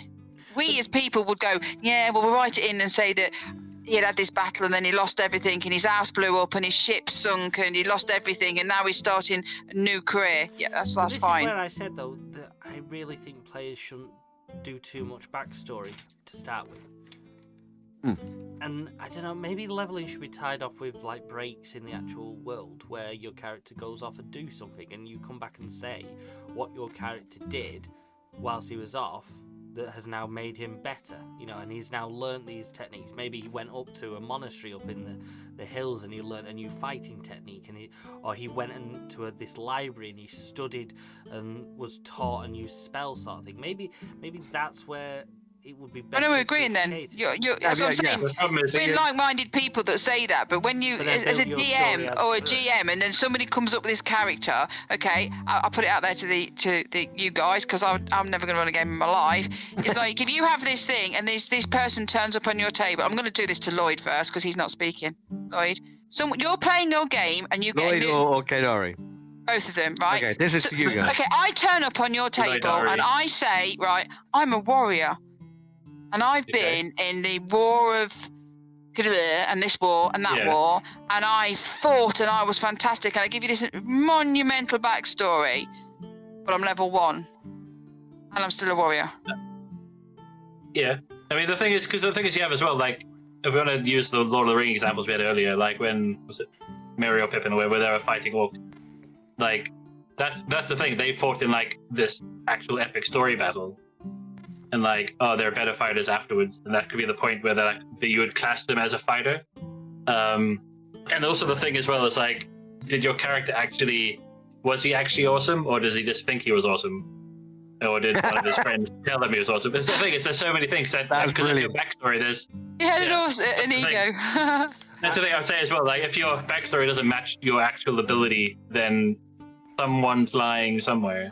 I would probably pick up on what Keen's just said there as well, is why are players writing the backstories without the GM or an idea of what the game story is about? Yeah. I think, personally, if I was starting a campaign and someone came to me and said, I've got this big history and everything sort of thing, how I did all of this, I'd be like, you're level 1 now. Well, that's what I was saying to Borgan as well, is you need to scale the backstory to where your character is in their life story. Because I can think as well, like, because it's sort of fairly medieval, like a lot of characters are probably, say, 15 to 20 years old, like, say, for a human, like, when they're actually becoming independent, going off on their own and adventuring. Like, maybe early 20s at the latest. But, like, there's not a lot that can happen to you in that period of time. Yeah, but, I mean, not to give anything away, obviously, spoilers. Like, for Mutants and Masterminds, I've been working with Summer Pirate quite heavily on his character's backstory. Now, in Mutants and Masterminds, you're a set level from the start. You don't really go much higher. You start as you've got all this power, sort of thing, and you're beyond the limits of things. And because of that, like, it's really easy for us to do a backstory because it actually makes sense, and it actually is like, well, yeah, you would have done all of that because that's how you got to this point. Yeah. Whereas, like, I totally agree. You start at level 1, you shouldn't really have a backstory. You should be, well, I've been in the pub for the last month, and I don't really want to work there anymore, so I thought I'd be an adventure. And that's what level 1 backstory should really be. It shouldn't be anything more than a few sentences. Whereas if you're a higher level, the mutants I think it should be like that, and then a few traits of how you're going to be. Well, what was that, Lloyd? Sorry.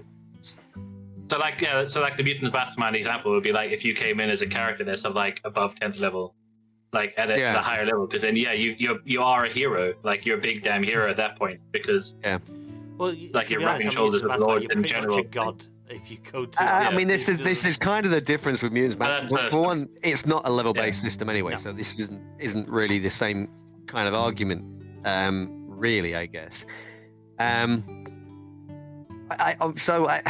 I don't know what's the answer here. Is basically if you're level 1 coming in as a level 1 character, unless your GM has actually created this specific campaign that's based around your characters and you have sat and designed your backstory with him, don't worry about goddamn backstory too much. Develop it as you kind of go along.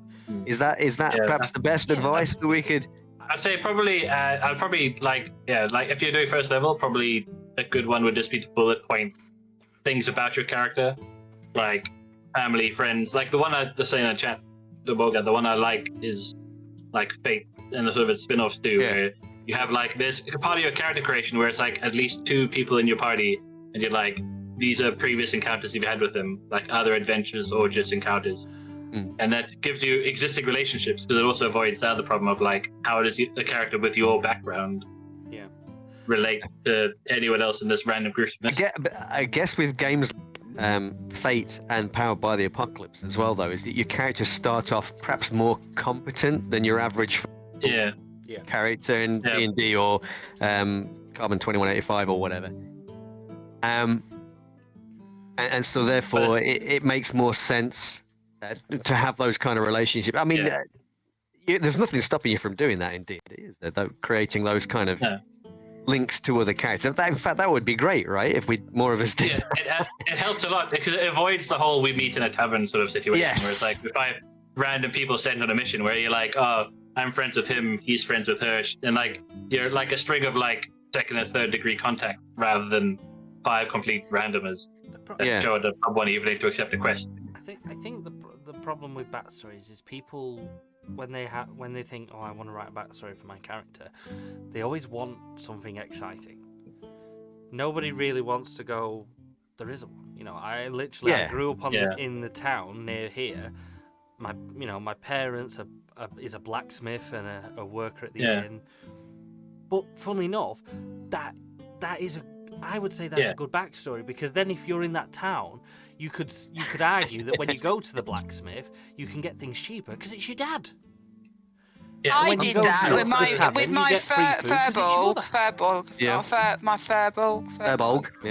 I did that. Basically, I lived in my family's house, burying the dead or whatever I did with him. I can't remember now. It's ages since I played that character. Wait a minute, you weren't a funeral director in that as well, were you? Yeah. She's a funeral director in every game. Yeah, but it's also the key as well that making meat. But the only reason why I left to adventure was because one day an adventure walked by, told me all the stories, and I just thought, you know what, I'm going to do that for a bit, and I went off, and then I got dragged into somebody else's drama. Yeah. Yeah, but that's the thing is your adventuring career is you becoming the legend rather than being the legend and now you're an adventurer. Yeah. I do agree with the early comment that I think a lot of characters are orphans, because I think people do. I was confused by the fact that you said you had 2 parents. Well, adventurers don't have 2 parents. Yeah, but that's what I mean. I think a good backstory, and this is kind of coming on to the question by Meow Nerva, should you have a beefy or bullet point background? I think you should just, when you start at level 1, like I said, unless your GM says something, just do bullet points, you know, and don't kill off your parents or family. List them, you know, if they're sort of there. You know, I have a mother, she's here, I live here, sort of thing, but just keep it base and broad. It can be good plot hooks, right? Welcome, welcome, Raiders. Yeah, or even if you have to be an orphan, like, who runs the orphanage? There's going to be somebody who runs you. Yeah. Unless you're somehow like a character, because if you're like an orphan and you have no human contact at all until this moment where you meet your adventuring party, why would you be with an adventuring party? But I think a basic backstory that some people would argue is boring, I think is just as good and better, if not, for a level 1. As a new player, I think if you give yourself a really convoluted backstory, it makes it complicated for you to play that character. Whereas if you just play the character and then just give yourself a few traits like happy or silly or nervous or naive or just something like that, then the character would naturally form on its own. I think giving yourself that pressure of making you act in a certain way, would inhibit you as a new player and a shy player to play, because you think, oh, how do I speak? How do I act? What would I do in that? But if you just let it naturally come out, eventually little traits will just happen, or little sayings will happen out of something that you did. Or, I mean, I might be talking too much of my personal thing on that, because I say stupid things and I do stupid things. So Ariel kind of developed out of stupidness, to be fair, because she was the first D&D character that I ever made. So, I mean, can I play devil's advocate? No. Are you on the sofa? Come on, terrible movie. No, what I'm thinking here is, okay, so we decided that Keen! Oh dear. Awkward. Oh dear. MVP right there. Someone's been saving up.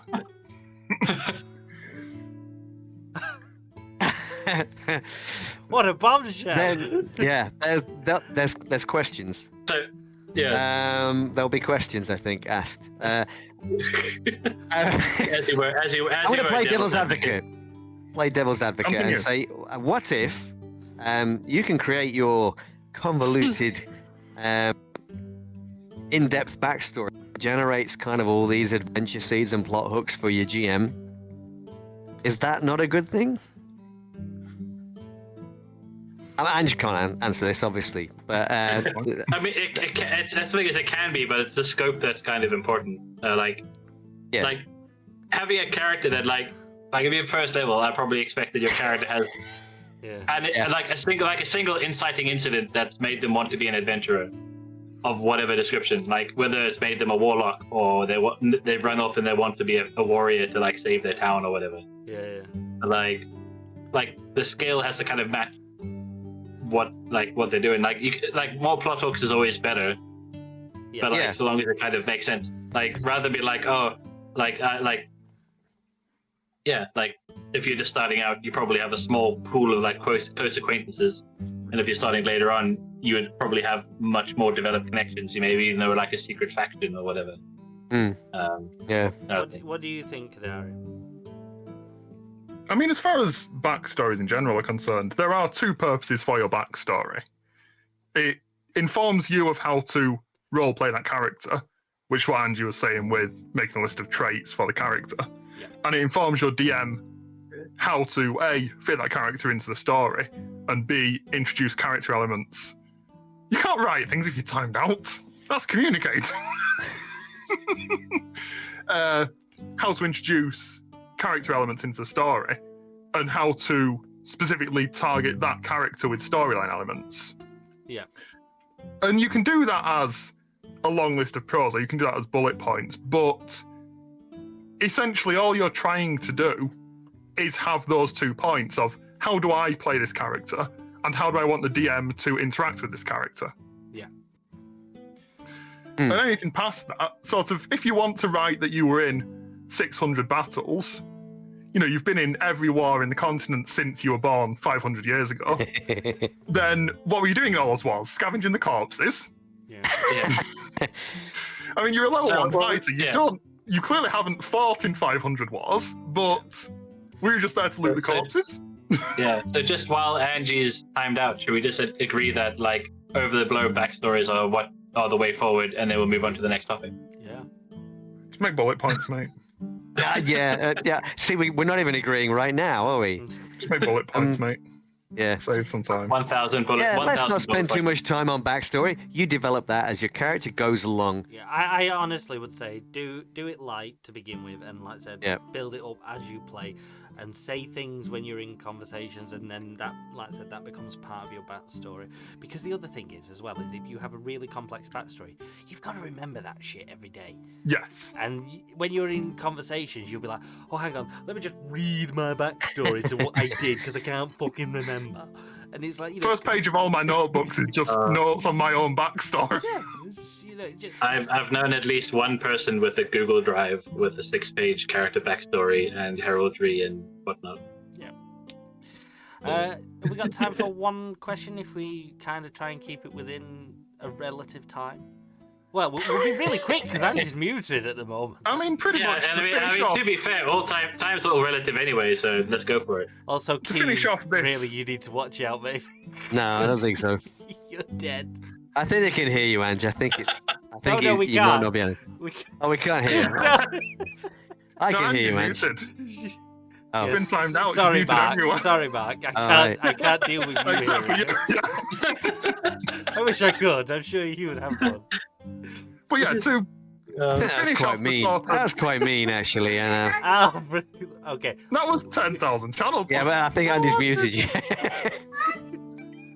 We can hear it through your mic, but should we bring her in for this last question? Go on, Andy. We can hear you now. We can hear you. I mean, I've got 10,000 points I could spend. Yeah, but just think that's 10,000 channel points. That means someone's been very loyal to this channel. Yes. I mean, I've got 40,000 to spend. So with the intention of spending those channel points on time. Let's get the question in before someone reviews. As opposed to all the other people here who are intending to spend their points to time Andy out, but we haven't got that yet. Don't worry. Can we not? I'm going to add another 0 on it after a while. Can we not just team up, guys? I think if we teamed up, we're not doing a community. we could do it. Who's got access to the Infinite Monkey Tales channel and can give us that point? Yeah. Shall we move swiftly on? Next question. Pretty much to finish off this card, to finish off defining your character, we've discussed backstory and role-playing personality as part of your backstory. So the other element to consider is accents. When you are playing that character at the table, do you choose a voice to embody that character? And if you do, what inspires you to choose that voice? It varies a lot. Because I think I can't it depends if it's an accent I can do consistently. Yeah, it varies. Like my accent. I don't make any accents because all my accents become very racist. Yeah, well, it does. It becomes problematic. White people accent is the worst. Yeah, I mean, actually, you've got a character that has you have an Irish accent on one of your characters, for example. Vaguely, yeah. I think his first mission he wasn't. Like, I think that's the thing. It's like his first episode he wasn't, but then he became it, and I was like, oh. Right. And I think Andy used that. It's one of the ones I find easy to do, and you can kind of. That's the thing with a lot of people when you watch something. It's just like if it's Irish enough, it it doesn't have to be like a perfect Actually, you're right. Actually, Irish. It's quite a common accent in various roleplay streams, isn't it? Yeah, it's like the thing with Scottish dwarves. Like Scottish and Irish accents are fairly easy for English people to do because they're the accents you have most exposure to in a manner that doesn't sound overly racist, as Angie brought up. Yeah. It's also like why a lot of. As an English person, if you try and embody an Indian accent, you've typically heard it overdone for comedy purposes. Yeah. Rather than actually an Indian accent of a person speaking English from India. Yeah. And you use accents quite a bit, don't you, Kadari? I do, but they all end up Russian. There is a reason for that. Well, maybe you should slow down. Yeah, fair enough. That brings up another point. See what you did there. Not necessarily accents in a cultural sense, but pitch shifting and speed shifting to embody different characters. Ooh. I tried that on Mutants and Masterminds, and my character, which when we played tomorrow night, I will try so hard. She was supposed to be a bit like the one from the Addams family. Morticia Adams. Morticia Adams. Of which course. is just yeah, to speak slowly and I can't do it because I get dead excited and I end up speaking like this like I normally do. So yeah, I do try, but that's the only thing I can do is what Josh just said, is try to speak lower or higher, or maybe, and I try, Just but slow, I'm really rubbish. just slow that down. Morticia Adams is very. But apart from that, and Ariel's is me. I'm sorry, she's excitable and Well, that's daft okay. and but Well, I can't like vote on that community vote, by the way, because I'm I timed just out. noticed the.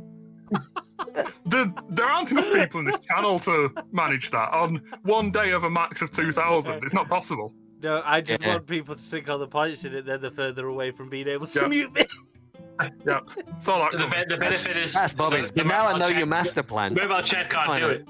Yeah. Oh, what I a can't shame. vote about because someone timed me out. Oh, what a shame. What a shame. You found that Andy's just permanently muted you. It's not I even know. a timer. This is. I find it kind of cruel, actually, that Coming back you're to actually the bullying my wife in this way. Whoa. And Speak to Keith. the one I who don't did care it. who it is. I don't care who it is. It's like, I find it offensive, and I would like to read from the The only person that's allowed to bully my wife is me. Oh, sorry. Do you want to And, spend the the rest channel of you- points? Yeah, the rest of you just need to yeah. back the fuck off. I, the appointed house husband, insert name here, would like to lodge a formal complaint on this channel for the mistreatment of my wife. Look, to be honest, Insert name. I'm building a fucking case against you guys, to be quite honest. I've already got you mocking my disability, Yeah. and many times.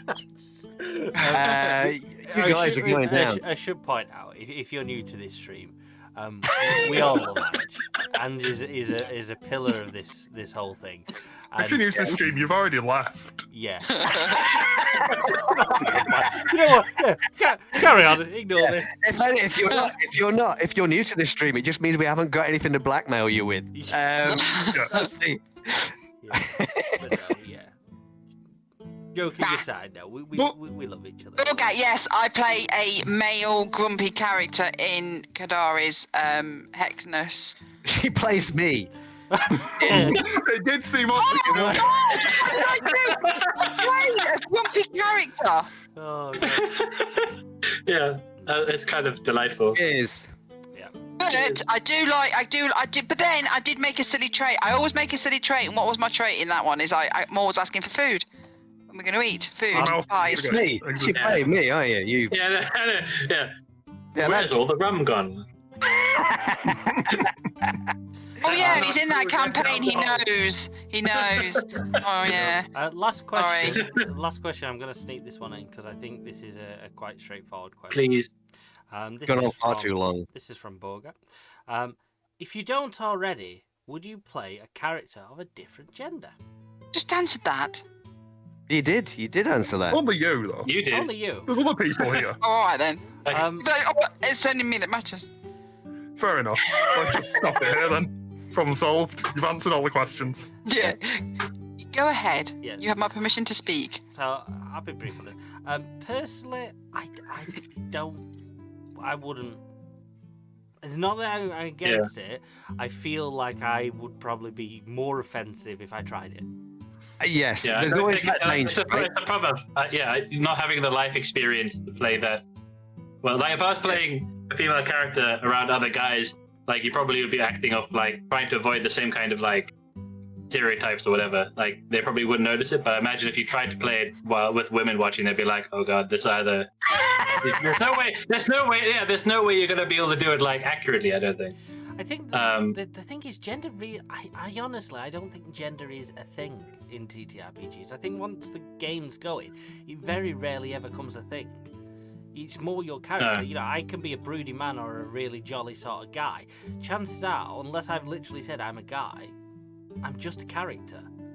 I would argue, do we even need to define a gender in these? I mean, I think you're probably right, because it shouldn't matter what gender you're playing, right? It should play your character. just be playing a person. It doesn't matter whether they're male or female. It's not like you're gonna, if you play, somebody as particularly tough or masculine or whatever, you're not doing you're not demeaning women in any way, or right? Am I saying that right, or am I saying that in a way that's actually offensive? No, but I don't know. Yeah, no, I just think that sometimes there's a tendency to sort of like fall back on stereotype.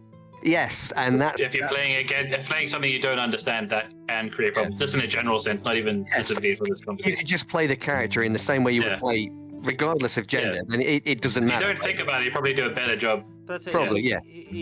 I've never really come across a point in a game where gender has actually caused a change in conversation or a change in decision sort of thing. There's no going up to the bar and you intimidate and you go, well, this barman's actually hates women, so it doesn't matter what you roll, he's not going to listen to you. It never comes up in TTRPG. Well, none that I've ever played, and to be honest, if I wouldn't really be too comfortable if I was part of a game where that became a thing and gender became a sort of thing. I don't think being a gender has a place in TTRPGs. It's kind of dismissed in TTRPGs, and I think in the same way that race should be dismissed as well. It shouldn't be a thing, right? And a lot of games, I think, kind of cover the race thing in particular, don't they? With sometimes you get it there, where like you might have a certain person who's against dwarfs or something.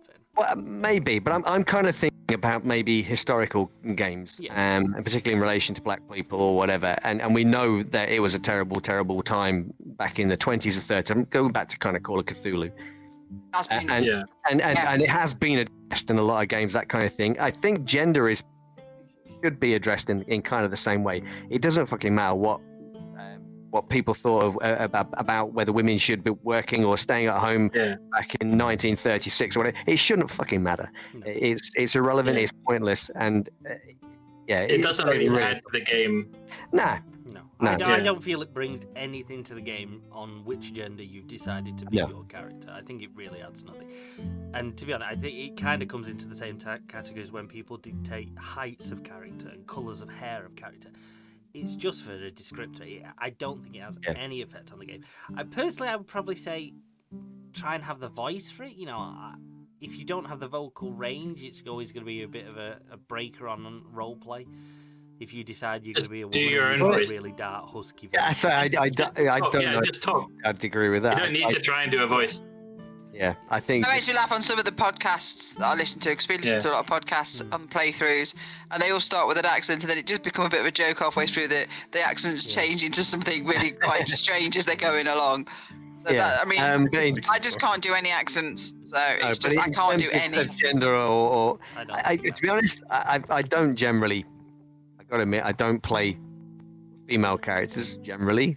I guess that's just, whether that's a hang-up for me, or whether, like Lloyd says, you're more worried about offending people because you end up into some kind of stupid stereotype which is outdated, outmoded, whatever. And I don't know. I just most men that play women will end up being Mrs. Doubtfire in 5 seconds. Because like the same thing, I've only ever played one game where I played as a female character, but it was a game called The Watch. But that's an RPG where that's specifically the point, is the fact that all the characters are women.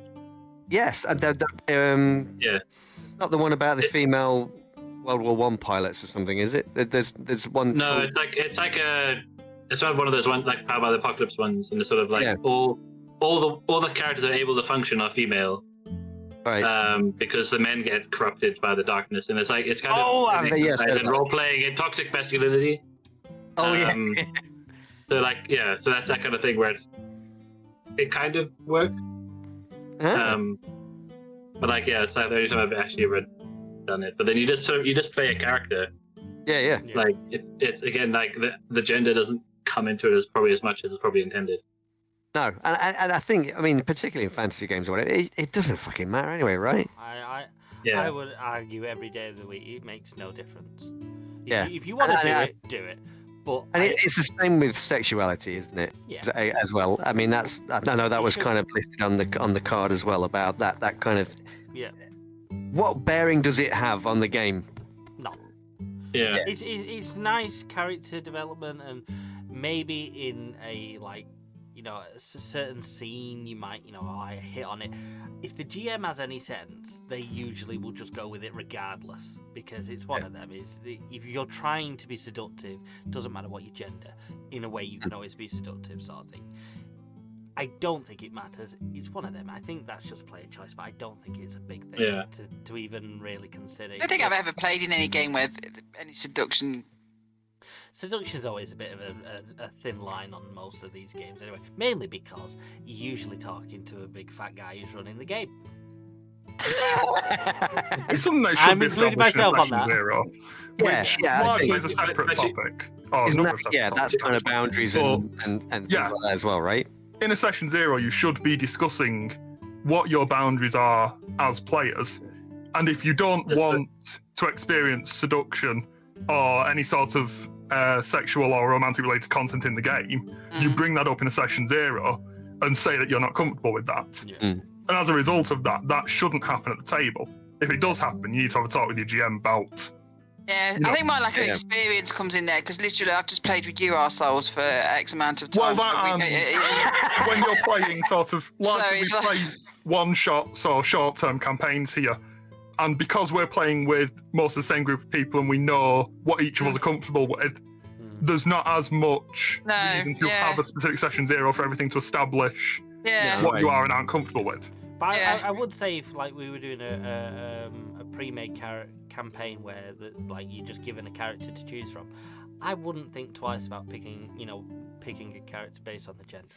For me, it's always the class and everything. So if it was like, oh, I'll pick this character, it's like, oh, it's a woman. Okay, great. Yeah. So what? And like I said, when you're out role playing in that, I've never known it come up on in any way, shape, or form.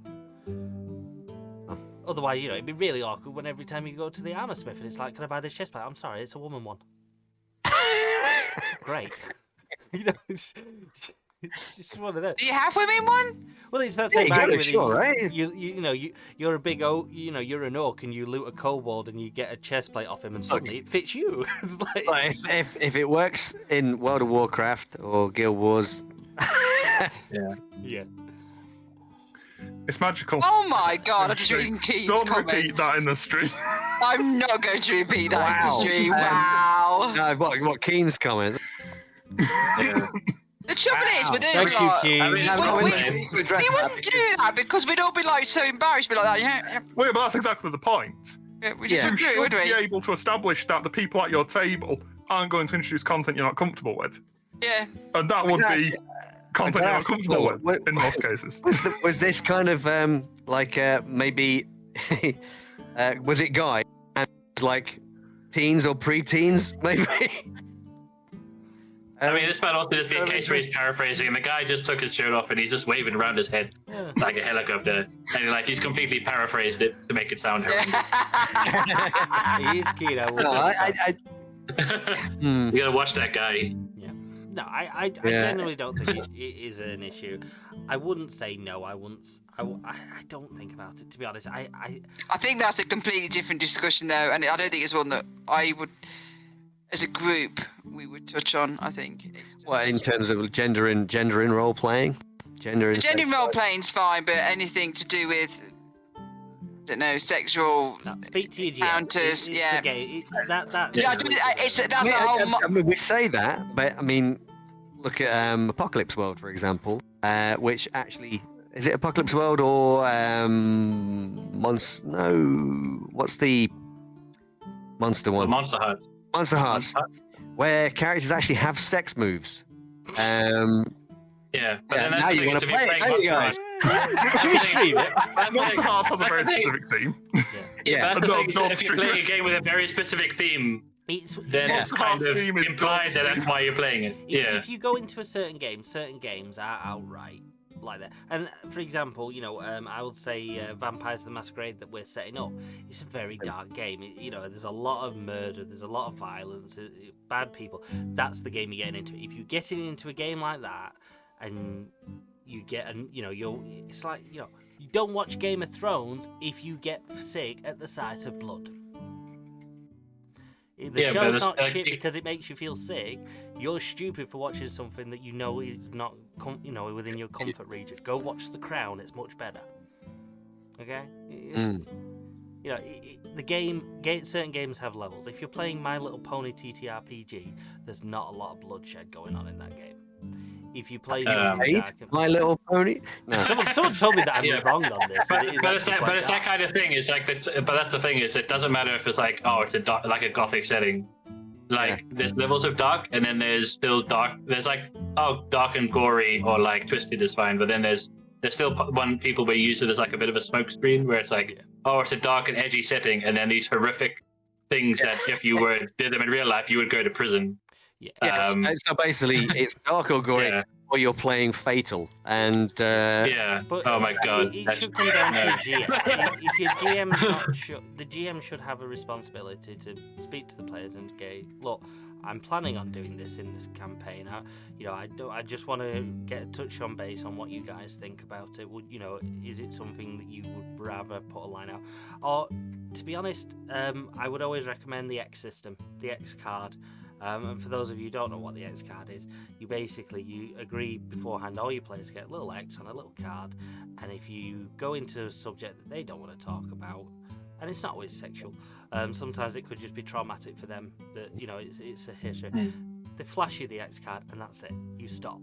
Your GM either says, right, we're just gonna have a 5-minute break, and then you come back and he's redecided the story, or you just completely overskip it.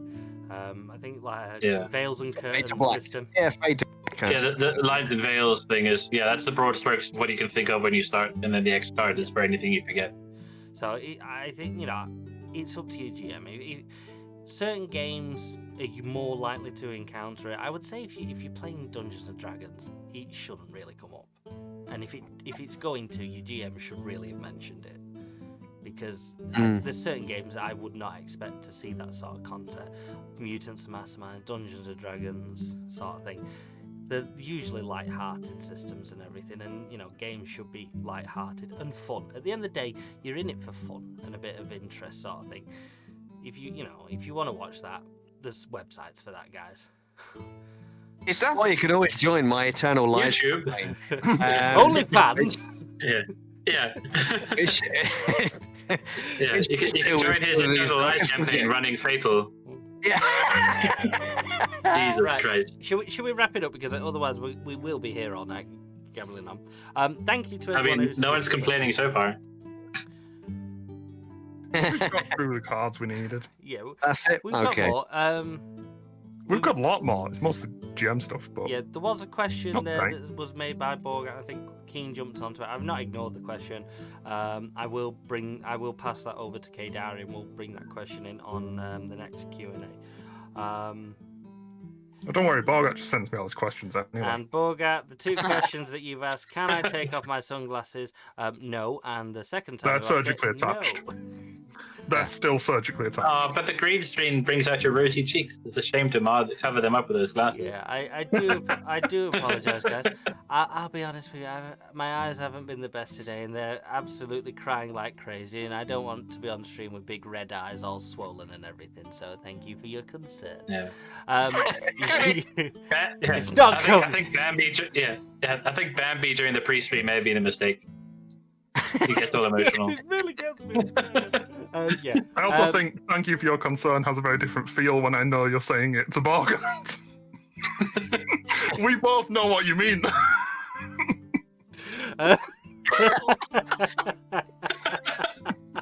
Love you, boy. Yeah, he does like to jump on a meme bandwagon, so probably yeah. No, I love you. I love you, really. I was gonna say it's gonna time you out. It's 2 million, isn't it? Yeah, it is. So yeah, thank you for everyone who's answered questions. Thank you for everyone who showed up.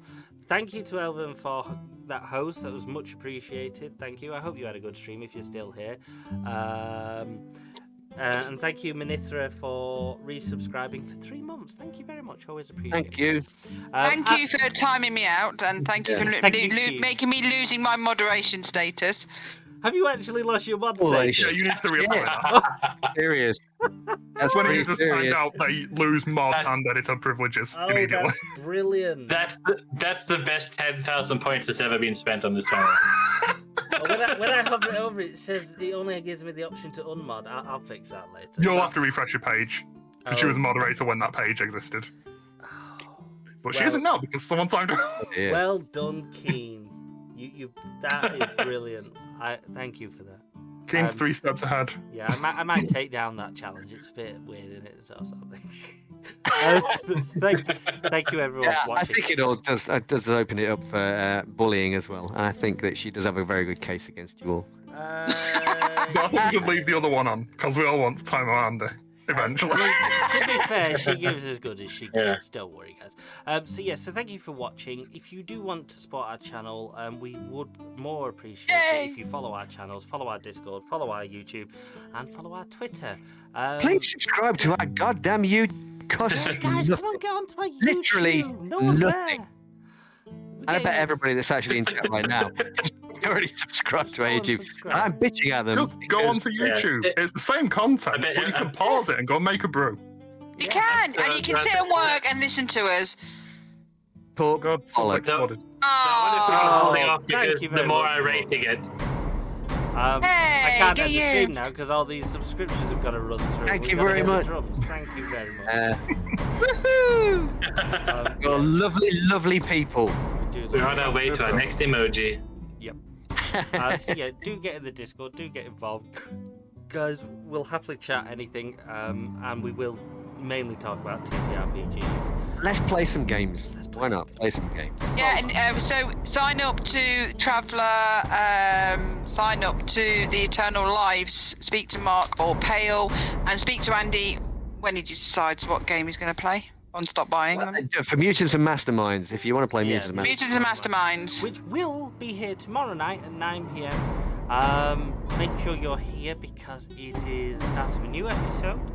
And it is going to I'm back! really, Woohoo! you guys will like it. There's a Time out. Balls will back.